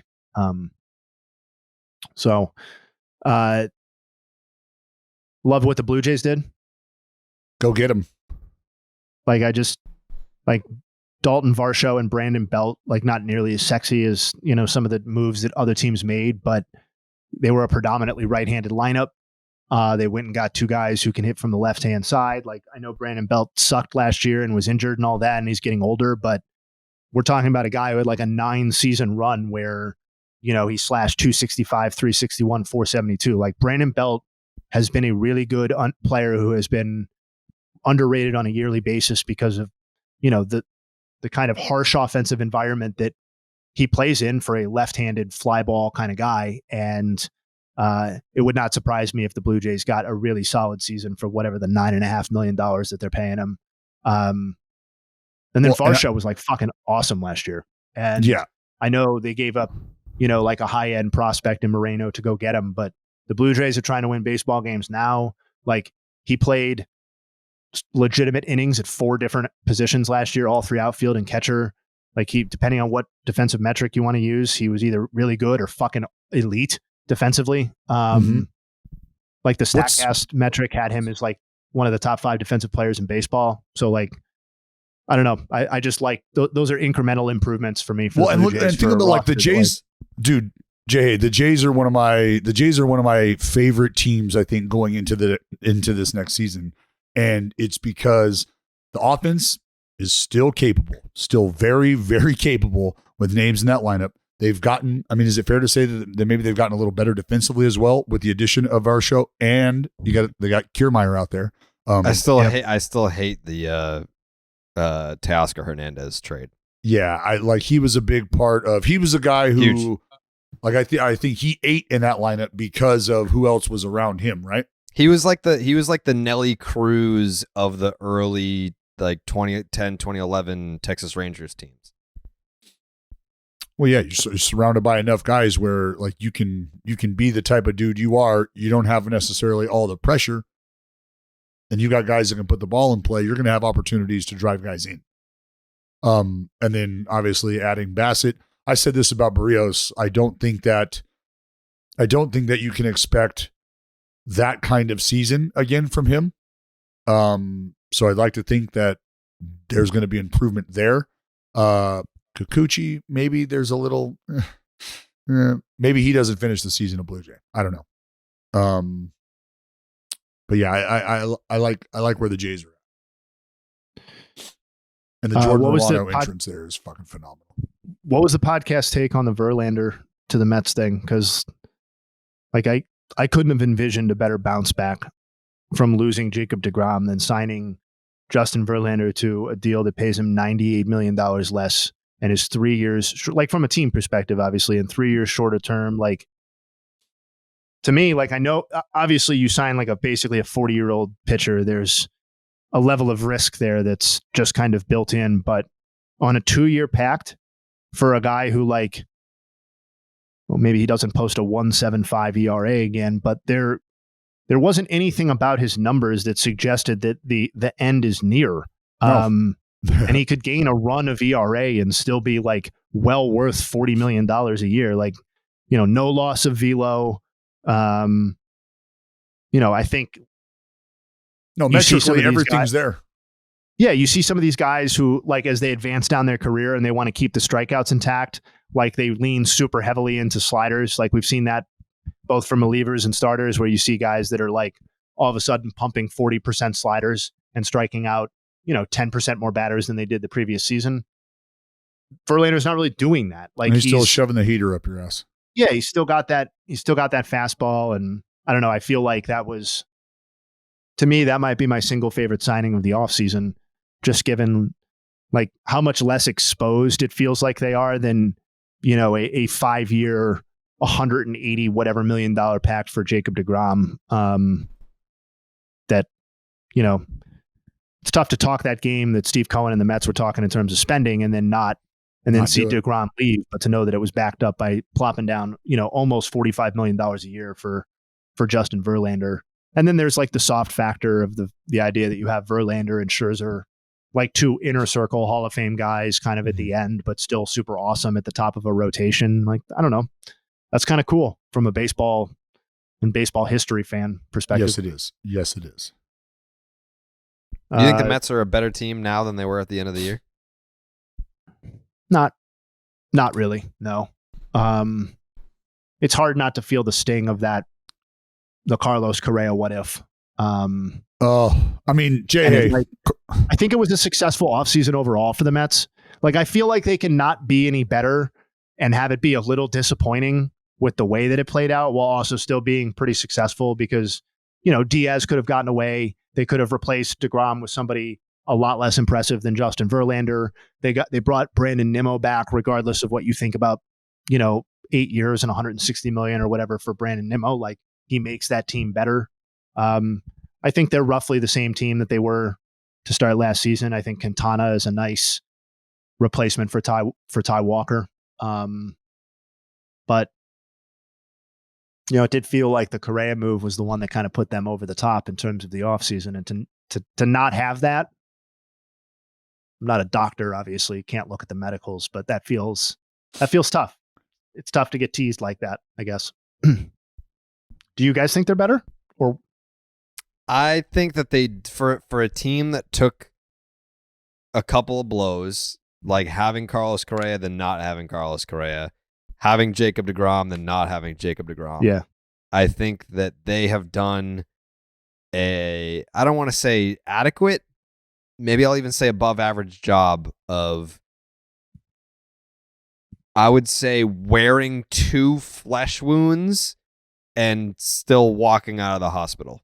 Like, I think that they're, like, most teams cannot lose Jacob deGrom and Carlos Correa in the same offseason and come away from it like, hey, we're still going to contend for a World Series. And I feel like the Mets are still in that spot.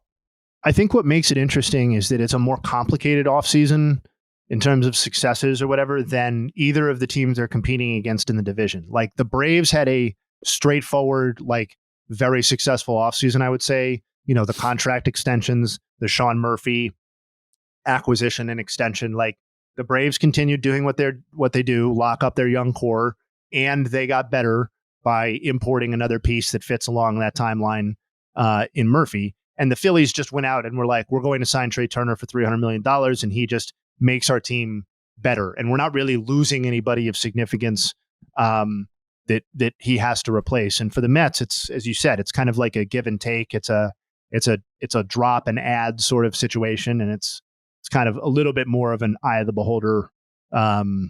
Which players do you prefer, sort of thing. So I do think that plays into kind of the two sides of the Mets offseason, or how it's perceived. Jose Abreu to the Astros. Quick. Big one. Love that. I mean, in terms of player to team, like, I think we're all on the same page probably that 2020, like, Jose Abreu in a normal season is probably not an MVP, and very good player, but not an MVP, and that always overstated like how good he is.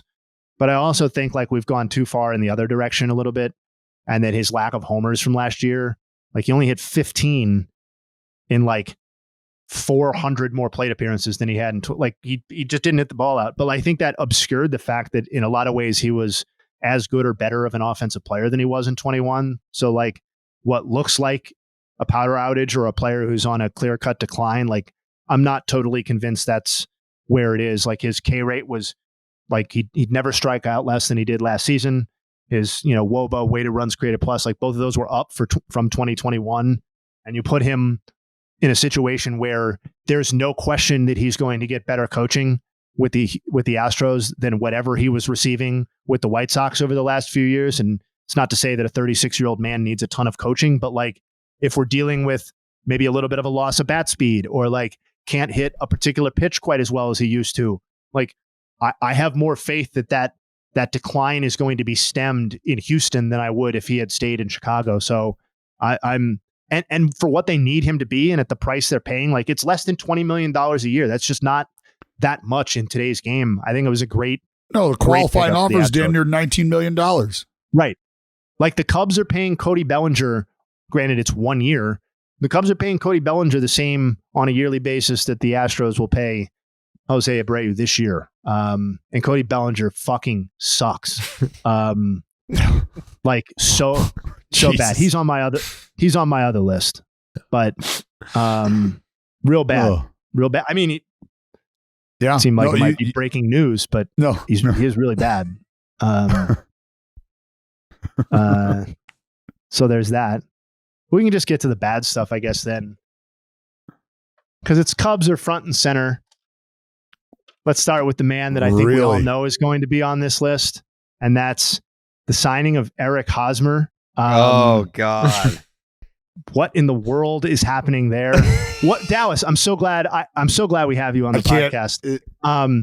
Let me ask you a question, because the last time you and I talked about Eric Hosmer, one of the things that you touted was his leadership qualities, and the tone that he was bringing to the San Diego Padres clubhouse. And since then, really all that's happened is that he's got to be unplayably bad.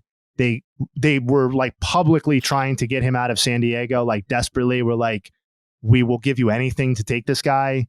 And then he was traded to the Red Sox. He was terrible with them too. Wasn't re-signed, and then signed like some completely non-entity offer with the Cubs this offseason. So like the price of leadership seems to be going down. It was like $20 million a year when he was with the Padres, and now it's like $1 million a year. And I'm wondering, do you think that's just like a market correction, or do you think maybe that you were full of shit? No, I think it's fair to say that there's been a shift in value, and we've been seeing the decline in the appreciation of veteran presence for a long time in this game, Jayhay. And I think Padres seem to be doing okay once they kicked him to the curb. They got like better, I think. Yeah, they did. It's just we're watching that rapid degradation occur right before our very eyes. So few nugs on Eric Hosmer. We don't have to spend a ton of time here if you don't need to. There have been 112 players to have at least 2,000 plate appearances over the last 5 years. He ranks 111th in wins above replacement, so that's second to last.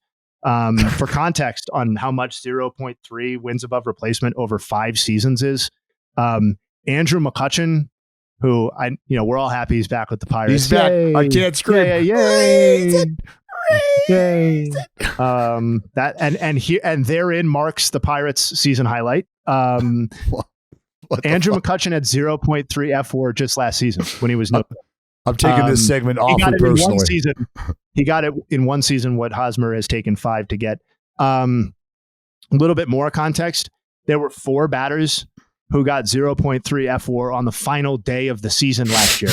With one day. Hosmer's taken 5 years to get that amount. 5 seasons of regular playing time, by the way, not some bit character. These teams have kept trotting his ass out there every year for like 600 plate appearances, and he's just no contributions at all. So Eric Hosmer to the Cubs, and then Cody Bellinger to the Cubs, also bad. Less of a personal vendetta situation there, and more of just the fact that he's no good. 193, 256, 355 is his slash line. Over 900 plate appearances exactly since the start of 21. Of the 151 players who have gotten 900 plate appearances over that span, he's the worst offensive player by a mile.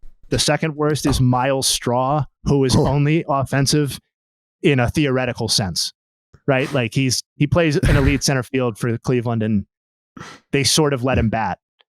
Cody Bellinger is supposed to be an offensive player. 69 weighted runs created plus. Miles Straw 81. Jay, Guards first team did not have a center fielder hit a home run. Yes, and yeah. I mean, I'm no Miles Straw fan. I'd like them to upgrade that spot, but he's been a better offensive player than Cody Bellinger. And here's what's sad is like these aren't moves to me that the Chicago Cubs should be making. No. Like I know they signed Dansby Swanson. That's the sort of move that the Chicago Cubs should be making. It should be more of that kind of stuff. And the fact that like we're not that removed from them being not only World Series champions, but supposedly lined up for an extended run of, listen, you can't predict World Series wins, but like an extended run of relevance, borderline greatness, certainly NL Central contention. And like, that seems so far in the rearview mirror. And the fact that they're in year 3 or 4 of the rebuild, and we're still in the phase of like taking a flyer on Cody Bellinger for $18 million or signing Eric Hosmer for whatever they're paying him. Like, it just feels like we should be past that, and that they're an organization whose standards should be higher than that for their offseason. And that's why their moves I don't like. Correct me if I'm wrong. I thought I saw somewhere that the Chicago Cubs have added more WAR than any other team in baseball this offseason. Do you know how low the bar is for like that? I mean, honestly, I know your stat probably isn't relative to what they had, so I'm being a little bit unfair, but like that roster at the end of last season was shockingly bad for how deep into this rebuild they are. Like there's just almost nothing there offensively. It's bad. I bet they'll be better, but like not because of those two, I don't think. Yeah, the DeGrom thing, I don't know. Great pitcher, obviously. Nobody on this podcast who's listening needs me to say that, but it just feels like the Rangers are too far away for this sort of like expensive. It just feels like a luxury item for a team that would be closer to contention than the Rangers are. And I know I praised them for spending, the Seager and Semien deals from last offseason. That was a lot of money. This is a lot of money, but it just feels premature, and like they're trying to jumpstart something that's not ready to be jump-started. Like they have $92 million committed to DeGrom, Seager, and Semien, and they have 155 committed to those three, plus Perez, Evaldi, Gray, and Heaney. Like they're already 7th in Major League Baseball in payroll. Like that's the other concern is like they still need to add a lot to this team. And unless you're projecting like really A+ internal growth development from all of their young players and maybe that happens, but like that's kind of what needs to happen. Yeah, Jay, just I mean, how much money committed again to those players for next year? just for next year. So to the big three, 91.5 to the big three plus basically the rest of their starting rotation, which is Martin Perez, Nate Eovaldi, Jonathan Gray, and Heaney, 155 million. And they won 8 more games than the A's did. Yeah. Like they were better with Seager and Semien, but not better enough. And no, when you're talking about that kind of money, I'm going to need to see, if I'm the Rangers, I'm going to need to see a bigger gap between me and the last place team in the division. Yeah, and it's sort of unfair to blame Seager and Semien for this because like they were some of the best players on the team. It's more about the other players than it is about those guys. But sure. How much more upward payroll trajectory like or room did the Rangers have to add to this core that's already like, I mean, it's definitely behind the Astros. It's almost certainly behind the Mariners. I'll tell you this. They feel like they've got an impact third baseman coming or here, I should say. I get it. And young money, former Texas Tech Red Raider. It feels like he has to be impact like sooner rather than later for this plan to work. Because if you wait 2 or 3 years, what exactly are Corey Seager, Marcus Semien, and Jacob deGrom in 2 or 3 years? Like, who are they? Yeah, who are they holding the door for? Right, like those guys are all ready to win right now, in theory. Mm-hmm. Yep, 24th in innings pitched by starting pitchers last year. Yeah, not great, and they not afraid to give up the long ball. And then the other one I didn't like that I had written down was Clevenger to the White Sox. I just feel like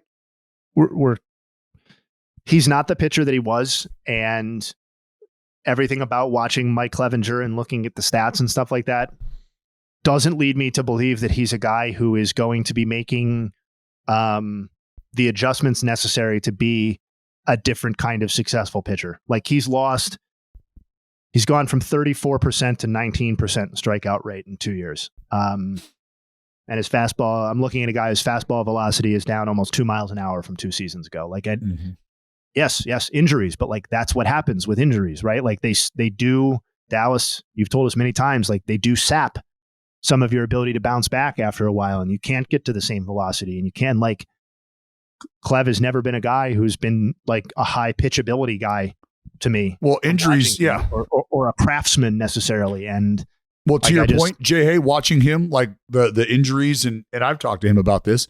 When you get a few of them backed up, back to back, and you're not really over one, you're dealing with another. Yeah. You find yourself, you're no longer physically in a position to get stronger, to build. You're constantly trying to repair your foundation, right? You build on a strong foundation. When your foundation starts to crack, when your foundation starts to crumble, you can't build. You stop building on that. You need to repair the foundation.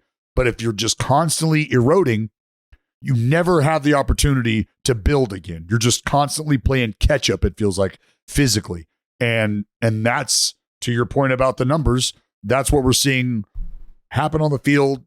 You're matching it with the numbers in terms of velocity loss, ability to swing and miss bats. Those two coincide. Like that just, it is what it is. And I know you came in hot about the White Sox early about, their outstanding decade plus run in that Central Division. But I mean, as much, and look, we are a big Clev podcast here. We love Clev.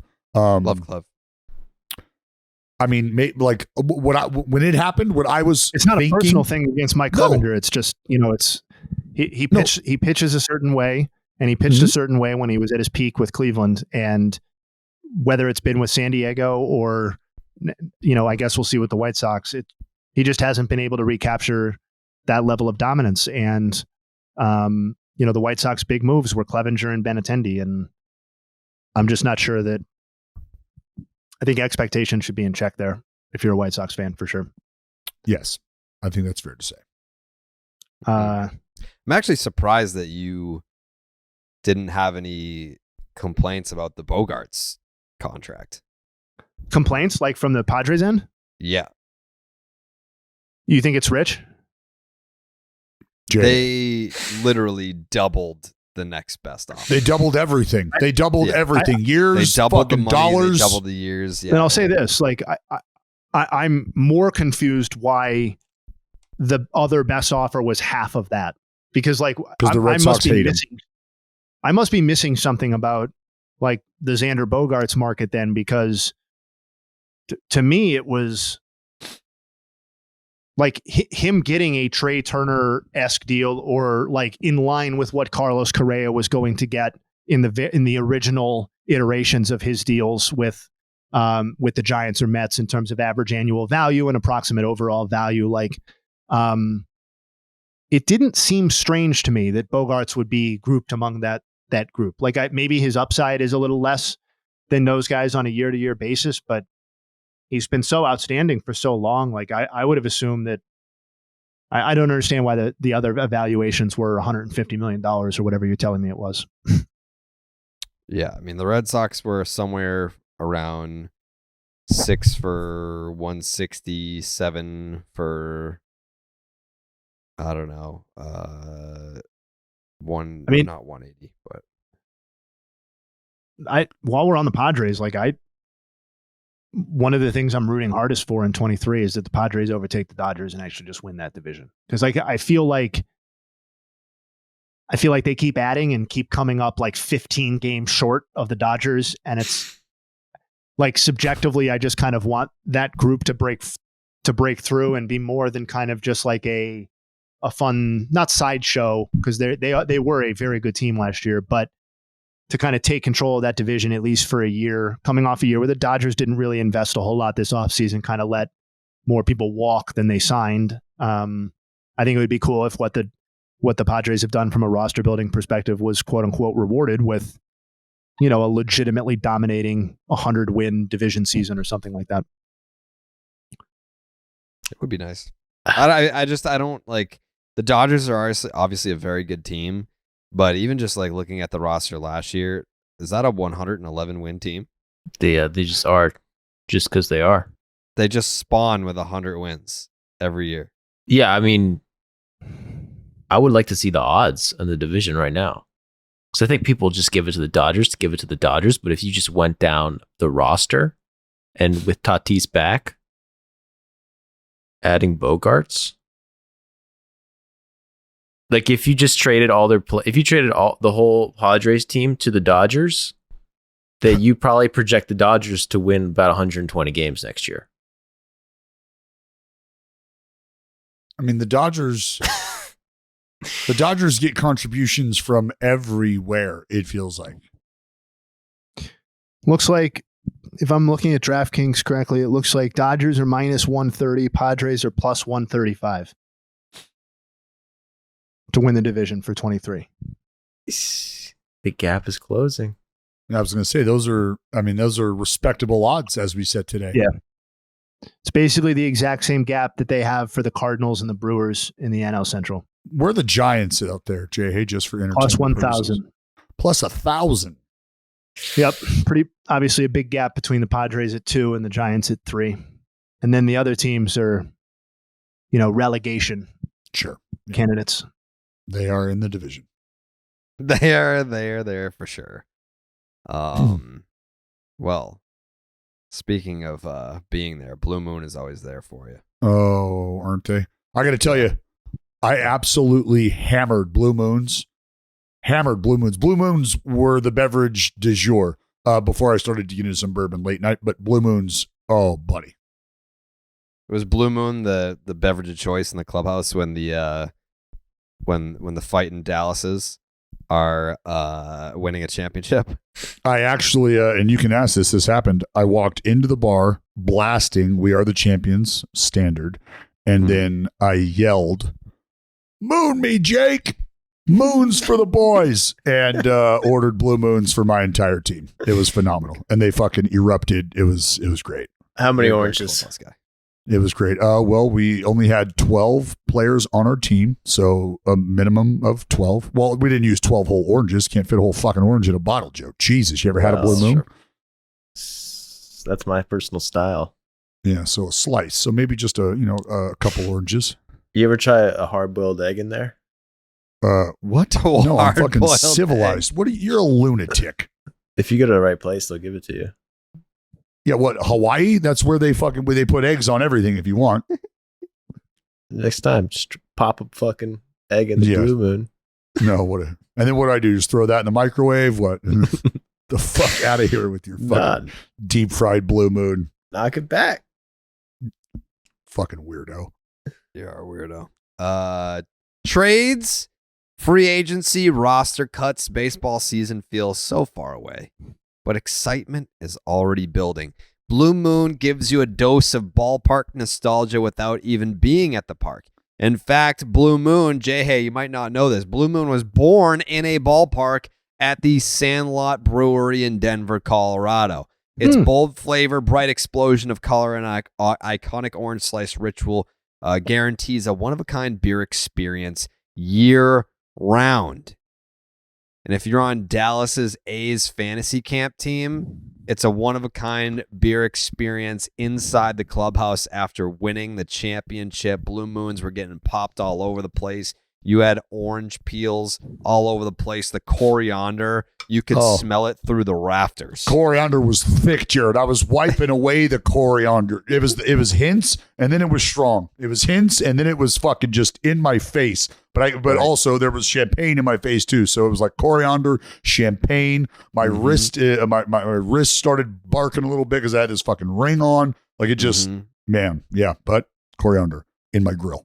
From its refreshing flavor with Valencia orange peel for a subtle sweetness and hints of coriander. Blue Moon Belgian-style wheat ale is a one-of-a-kind beer that's made brighter. It's carefully crafted and full-flavored with refreshing notes and a smooth, creamy finish. Oh. Why strike out with the same old beer when you can get something that's one-of-a-kind? Best served with a signature orange garnish to showcase its beautiful hazy color. A beer this good only comes around once in a blue moon, but you can enjoy it all off-season long. Make winter weather feel like spring training. Blue Moon Belgian-style wheat ale is a one-of-a-kind every time. Get Blue Moon delivered by visiting get.bluemoonbeer.com/rocket to see your delivery options. That is get.bluemoonbeer.com/rocket. Blue Moon, made brighter. Celebrate responsibly. Blue Moon Brewing Company, Golden, Colorado Ale. Before we get back into it, Jayhay, you, as everyone, or not everyone, most people might know, you started off as the producer of Starting Nine back in 2017. And me having to read ads has been quite the spiritual journey. How would you say after jumping back in on this episode, how would you say I have progressed in terms of being able to read words? I'm glad you came to me because I was going to say something regardless. One of the joys that I had forgotten about that I would get to experience by getting to participate in this podcast was your ad reads, and specifically the random pronunciations of words that we get sometimes. Because I have never heard it pronounced coriander in my life. But it is. That's how. And it was a real treat to get some coriander mentions 8 or 9 times. So I think your reading is improved. I would say we still have some work to be done. There's improvement always possible. But I am really proud that you're still doing reads live. You could have gone soft and done pre-recorded ad reads. They just, that Jake slips right in afterwards or something like that to take the pressure off. But you're a man who's comfortable reading live, even if we get a slip up here or there. Even if you shouldn't be. Even if you shouldn't be. I enjoy reading. It's one of my favorite pastimes. So I'm glad that you were there for that. We haven't gotten a new read in a while. So a lot of these I can do blindfolded. Like the Blue Moon ad read, we switch that up every now and then. But in terms of getting a new partner and being thrown off with what was the cheese you used to pronounce? Pecorino. Cheese. That's good stuff. That's what got bringing the cheese started. That was the birth of bringing the cheese. Bringing the I'm sure that'll cheese. find its way back in. Yeah. Before we came on, we asked, is there a way to find out where we left off on the Mount Rushmores? Oh, good. That's great. I'm glad you brought that up because people have really been enjoying the Mount Rushmore segment, and I thought, it'd be a great thing to tease for next episode. So everybody get ready for Mount Rushmore. I believe it's I believe we're on the San Diego Padres edition, if I remember correctly. Yeah, We're on the Padres. So, yeah, very exciting. That's what I thought. That's what the rundown said. Yeah, if you need to check out the other Mount Rushmore editions, just go back and check out the archive of Starry 9 from like 2.5 years ago. Should be really easy to find, I'm sure. I'm pretty sure, didn't they they wiped out all of our content? Like I think everything's Oh, gone. did they? Yeah, I think so. That's cool. I didn't know. I don't the was. podcast might still be there on Spotify, but I want to say all of our YouTube content has been erased. We got the Chris Benoit treatment. I have a lot of the old raw files. I would bet that most of our interviews still exist on my computer, but They probably that's wouldn't too even bad. notice if we just use the MP3s of old interviews and then put them on this podcast. I wonder what percentage. People would probably enjoy them. There were some good ones. Yeah, some great ones. Hey, next week we got Cody Bellinger, like brought to you archival by footage now. Flonase. The it's interesting that they took the time to wipe everything off because they kept my email intact, and I got like every company email for like 4 years after I stopped working. No joke. It just. I told you guys when it stopped. It was like 6 months ago. Yeah. They finally figured it out. Yeah. Yeah, They just recently unfollowed me on Twitter. Whoa. Mm. Man, yeah, no, they took their sweet time cutting ties in some other areas. It was great to see. Yeah. Yeah, I wish I would have gotten that sort of parachute. Golden parachute. But I got to tell you, the email that was just an incredible source of entertainment for years to come. When did they stop your email, Dallas? They like right around the same time for Jayhay. I think right around the time he was hired, I think was when Dallas stopped receiving the emails. Roughly. Yeah, I'm sorry. Yeah, we'll I feel get like right back Dallas to you. was still getting emails for quite some time. They shut mine off immediately, which is quite the problem when I You never checked it anyway. stupidly had a lot of like logins tied to that email. So like if I wanted to, I'm more of a Starbucks guy now than a Dunks guy. But like my Dunkin' Donuts app is like attached to that email. So if I forgot my password and want to retrieve it, like I can't. Yeah, that's tough. Yeah, I think like at the The time last my Mount Twitter. Rushmore, I believe the last Mount Rushmore that we ever did Cardinals? was Yeah, I was gonna say the Cardinals. Cincinnati Reds Oh, wow. on episode 297, December 23rd, 2021. Very So possible. what, a year and a month. Okay. All right. So now we just need to find out which teams we've already done. And then just Yeah, that's possible. I got to believe, there's look, if gotta you're, be a list. you know what? How about, let's do this, Jared. Let's do this. All right. What? If you're listening to this and you can provide us with tangible, factual proof, not evident, but you know what I mean? Like, here's what you guys did. If you could show us that, then Jared will send you something like 6 years from now. I'm sure you'll get it. But like a baseball, you What see is that baseball that? is dead, that shirt that Joe's wearing? He will have someone send that to your child, even if you don't have a child now, and you're going to have one in the next like 10. That's when you'll get it from Jared, but he will send you that shirt. I have the answer already, so just send me my Oh. shirt. Thank you. I found the answer. Where was it? We've done 17 of them. Love that. Oh, so we still have plenty left. Plenty. A lot of meat on that bone. Just under half the league. Do we know offhand what those teams are that we have not done? I have the list of teams that we have done. Okay, let's do that. We have done the Cardinals, the D-backs, the Mariners, the Twins, the Marlins, the Jays, the Royals, the Rays, the Orioles, the Phillies, the Padres, the Rockies, Astros, Braves, Cubs, Tigers, and Reds. Okay. All right. So a lot of good teams. All right. Is there any interest in saving the guards? You said we already did the Braves though? Yeah, but nobody fucking remembers. Okay. No, I'm just the saying. Braves one was the most difficult one. Remember? Now. Yeah. Like when we did the Braves one, that was the one that we broke all the rules because it was like, how are we not gonna like that? The Braves Mount Rushmore. That's a hard one. Was the most difficult by far. Yeah. Borderline impossible. Yeah, well, because you have to put those three guys on that, and then how do you leave Larry off? Babe Ruth, does he count? I'm putting Babe, Boston Brave. Boston Brave. Just does not count.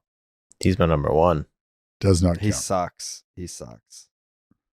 Murder. All right, so yeah. Well, then you're gonna have to pick a team for us to get into. Me? Jayhay. Yeah. Well, somebody. Not me. Okay. How did we pick last time? Jayhay just picked whatever the hell I wanted to do.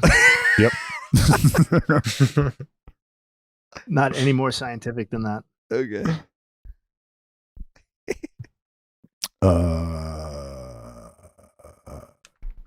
We didn't do the Marlins.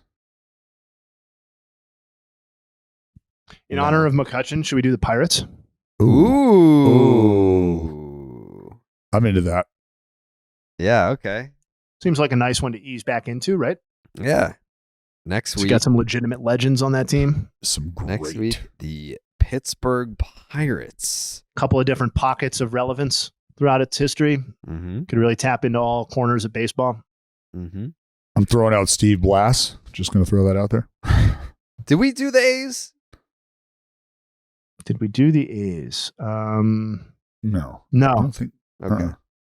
Yeah, we hadn't done we didn't do the A's. We didn't do the Red Sox. I don't think we did the Indians /Guardians. Nope. Okay. Then don't I remember using Dallas for a Mount Rushmore? No, that's where I was going to say we should do, like, should we save our 4 teams for the last 4 that we do? Yeah, sounds good. And Sure. just do a proper version of the Braves with Joey. Yeah, we could. Yeah. Mm-hmm. We can revisit the Braves. I love that. It's hard. It's really hard. Borderline impossible. What else is there? What else have we missed? Nothing happened. Literally nothing happened in the world of baseball since the last time that we did an episode. The Red Sox signed Adam Duvall. Yeah, I was going to say. Tommy Pham to the Mets. I saw you said you liked that Duvall move. I do. I mean, I'm gonna really expand on my mental illness on Name Redacted, but for here, I will say that with a couple of weeks ago having not just no middle infield, but like no spine to the entire diamond, Jorge Alfaro, very excited about that. Oh man, that minor league deal. And then bringing in, like, moving Kike to short, or maybe putting him at second base if they're going to sign Elvis Andrus, and then putting Duvall in center. And then when Story comes back, if he does come back, what then you the can hell move Kike happened back. to this team? Listen. So many options. We Yeah. got So a many lot options. of interchangeable pieces, and we're kind of like the Megatron of Major League Baseball. It's true. Where you don't know what we're gonna transform into. Didn't And Elvis Andrus get kicked off the A's last year? So we're gonna bring in Elvis Andrus, 3-win player last year. And then that's when we're going to start cooking with gas. And listen, I love where the Holy team's at. shit. Jake, how do you feel about the Sox right now? Yeah, they're probably going to win the World Series. Yeah, we got a World Series aspirations in Boston. We are an Elvis Andrus, a 34-year-old Elvis Andrus away from really starting to talk about October, making plans, booking hotels. That's when you start booking hotels for all the for National League vacations cities. or No, we're gonna be there for the World Series, but we still have to sign Elvis Andrus. So once we do that, but I love the Adam. You know what the mark of a true great signing is? When all the fans of the team that player just played for, they're like, make sure that you take good care of our guy. Versus when you sign or trade for a guy and they're like, good fucking luck with so and so. Like, who did that it's just also happen what you with? say when you drop your grandparents off at the old folks' home. Just take care of this. That's Yeah, that's fine. That's what Who- that's more applicable to Elvis Andrus, I think. someone I forget what player that just happened with, where it was like, yeah, good fucking luck with that asshole. But Adam Duvall, Braves fans far and wide are like, make sure you Class take care of our boy. Act. Yeah. Mhm. Adam Diabetes Duvall. That's the man right there. Let's not sleep on one of the biggest international signings that the game has seen this season, this offseason. And that's Mount Fuji has now made his way to Mount Davis. That's right. Shintaro Fujinami is an Oakland A. He is an Oakland A. Oh, yeah.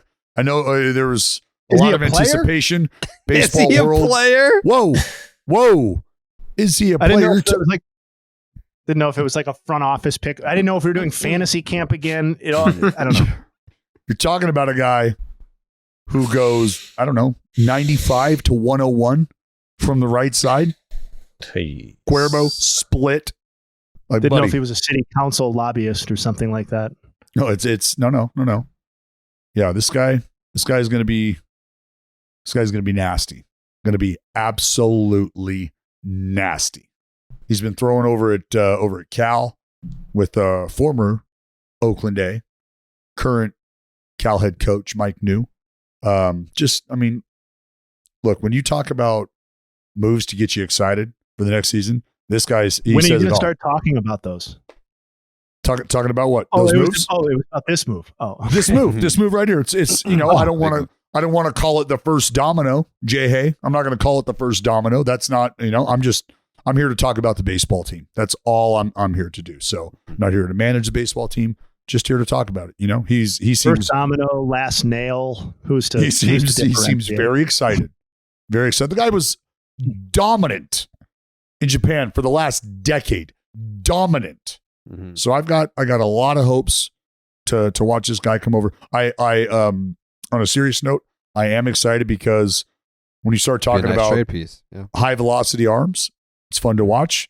Haven't had a ton of those over the last few years here in Oakland. Frankie Montas is really one that comes to mind when you start talking about guys who tickle a hundo.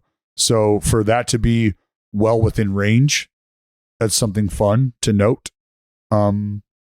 So yeah, that's about all I got on Fuji.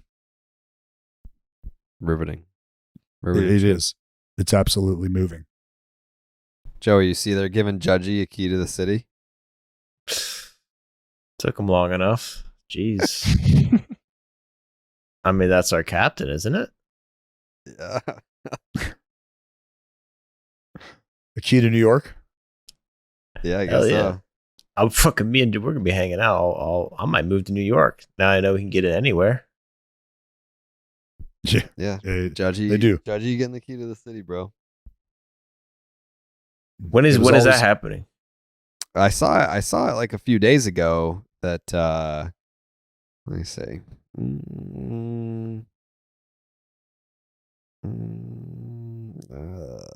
How are they gonna give a judge the key of the city? Isn't that corrupt? Isn't Aaron Whoa, Judge will soon whoa, receive a key to the easy. city of New York. The mayor announced this.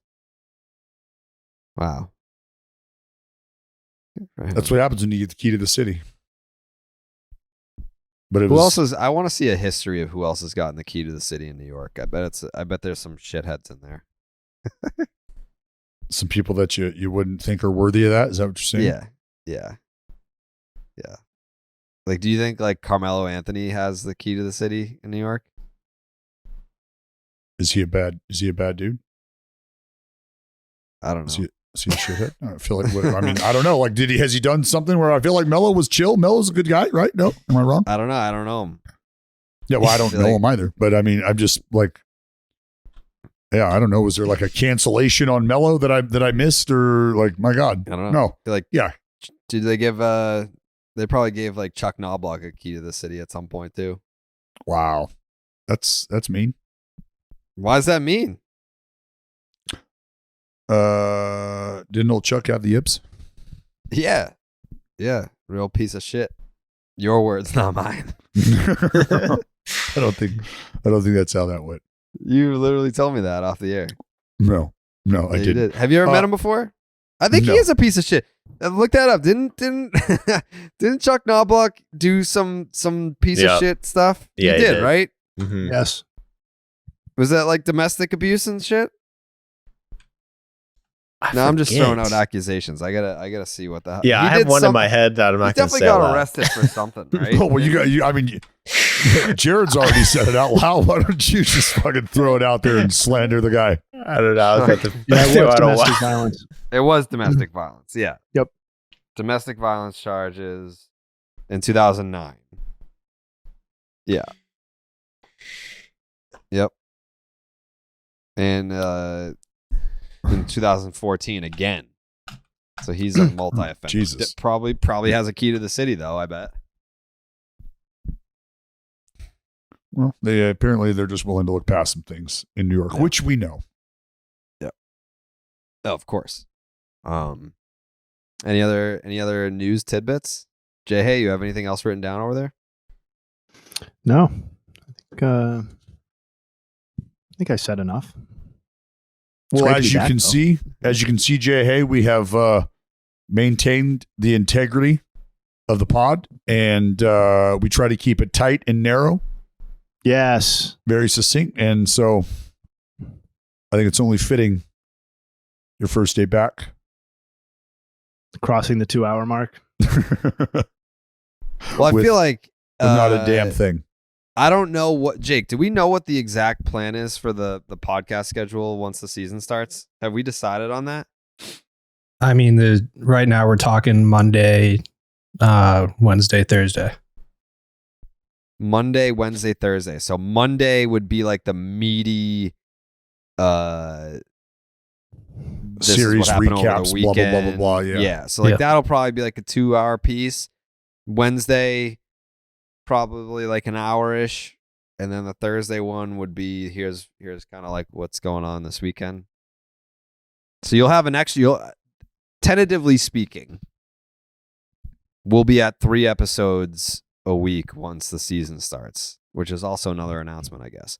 But Sounds the so goal odd. will be, especially with Jayhay back in the fold now, the goal will be to keep that shit tight. But not the Monday episode. Monday episode, that's gonna be Jared froze. that's gonna be the free for all. I froze? Yeah. Momentarily. No. The Monday episode will be the free for all, probably a little bit more on the meaty side. Wednesday we'll keep it tight. Thursday we'll try to keep it clean. So I'm excited for that. I'm excited that Hell Jayhay yeah. is back. Feels right. Feels right that he's back with the boys. And Thanks for welcoming me back. yeah, I mean it's kind of like 'cause I know you guys are big wrestling fans. It's kind of like when CM Punk was the champion and then he left, and then he had to come back and win the title that he never lost. That's Jayhay. He's back to claim the title that he never lost. Goddamn right. Unforeseen circumstances. Nuggets are back. I was going to say, Jayhay got himself a fucking commercial-sized stove. Oh Yeah. my God. Gonna be All right. cooking all season long. Get bubbling. All right. We'll be back next week. Hope you enjoyed the podcast. We'll be back next week with the Pittsburgh Pirates, Mount Rushmore, and whatever other baseball news that happens along the way. Plus Some Jake's takes before we go. I think Boston should give Adam Duvall a key to the city. That's a great take. That's a great take. Adam Duvall over under 35 and a half homers is the line that I saw, Jake. It's a great way to start his career. I mean, if I didn't wake up this morning and see at least, I don't know, no exaggeration, 53 tweets of people doing the overlay of the Adam Duvall 2021 spray chart over Fenway Park, trying to say that this motherfucker is going to come in and break Aaron Judge's American League home run record. I'm rooting for him. I hope he does it. I'm rooting for him. The data says it could be 2023 that we see Adam Duvall take down Aaron Judge's single season American League home run record. So I'm looking forward to that. The race that everybody had no idea they were going to be privileged to. Yeah.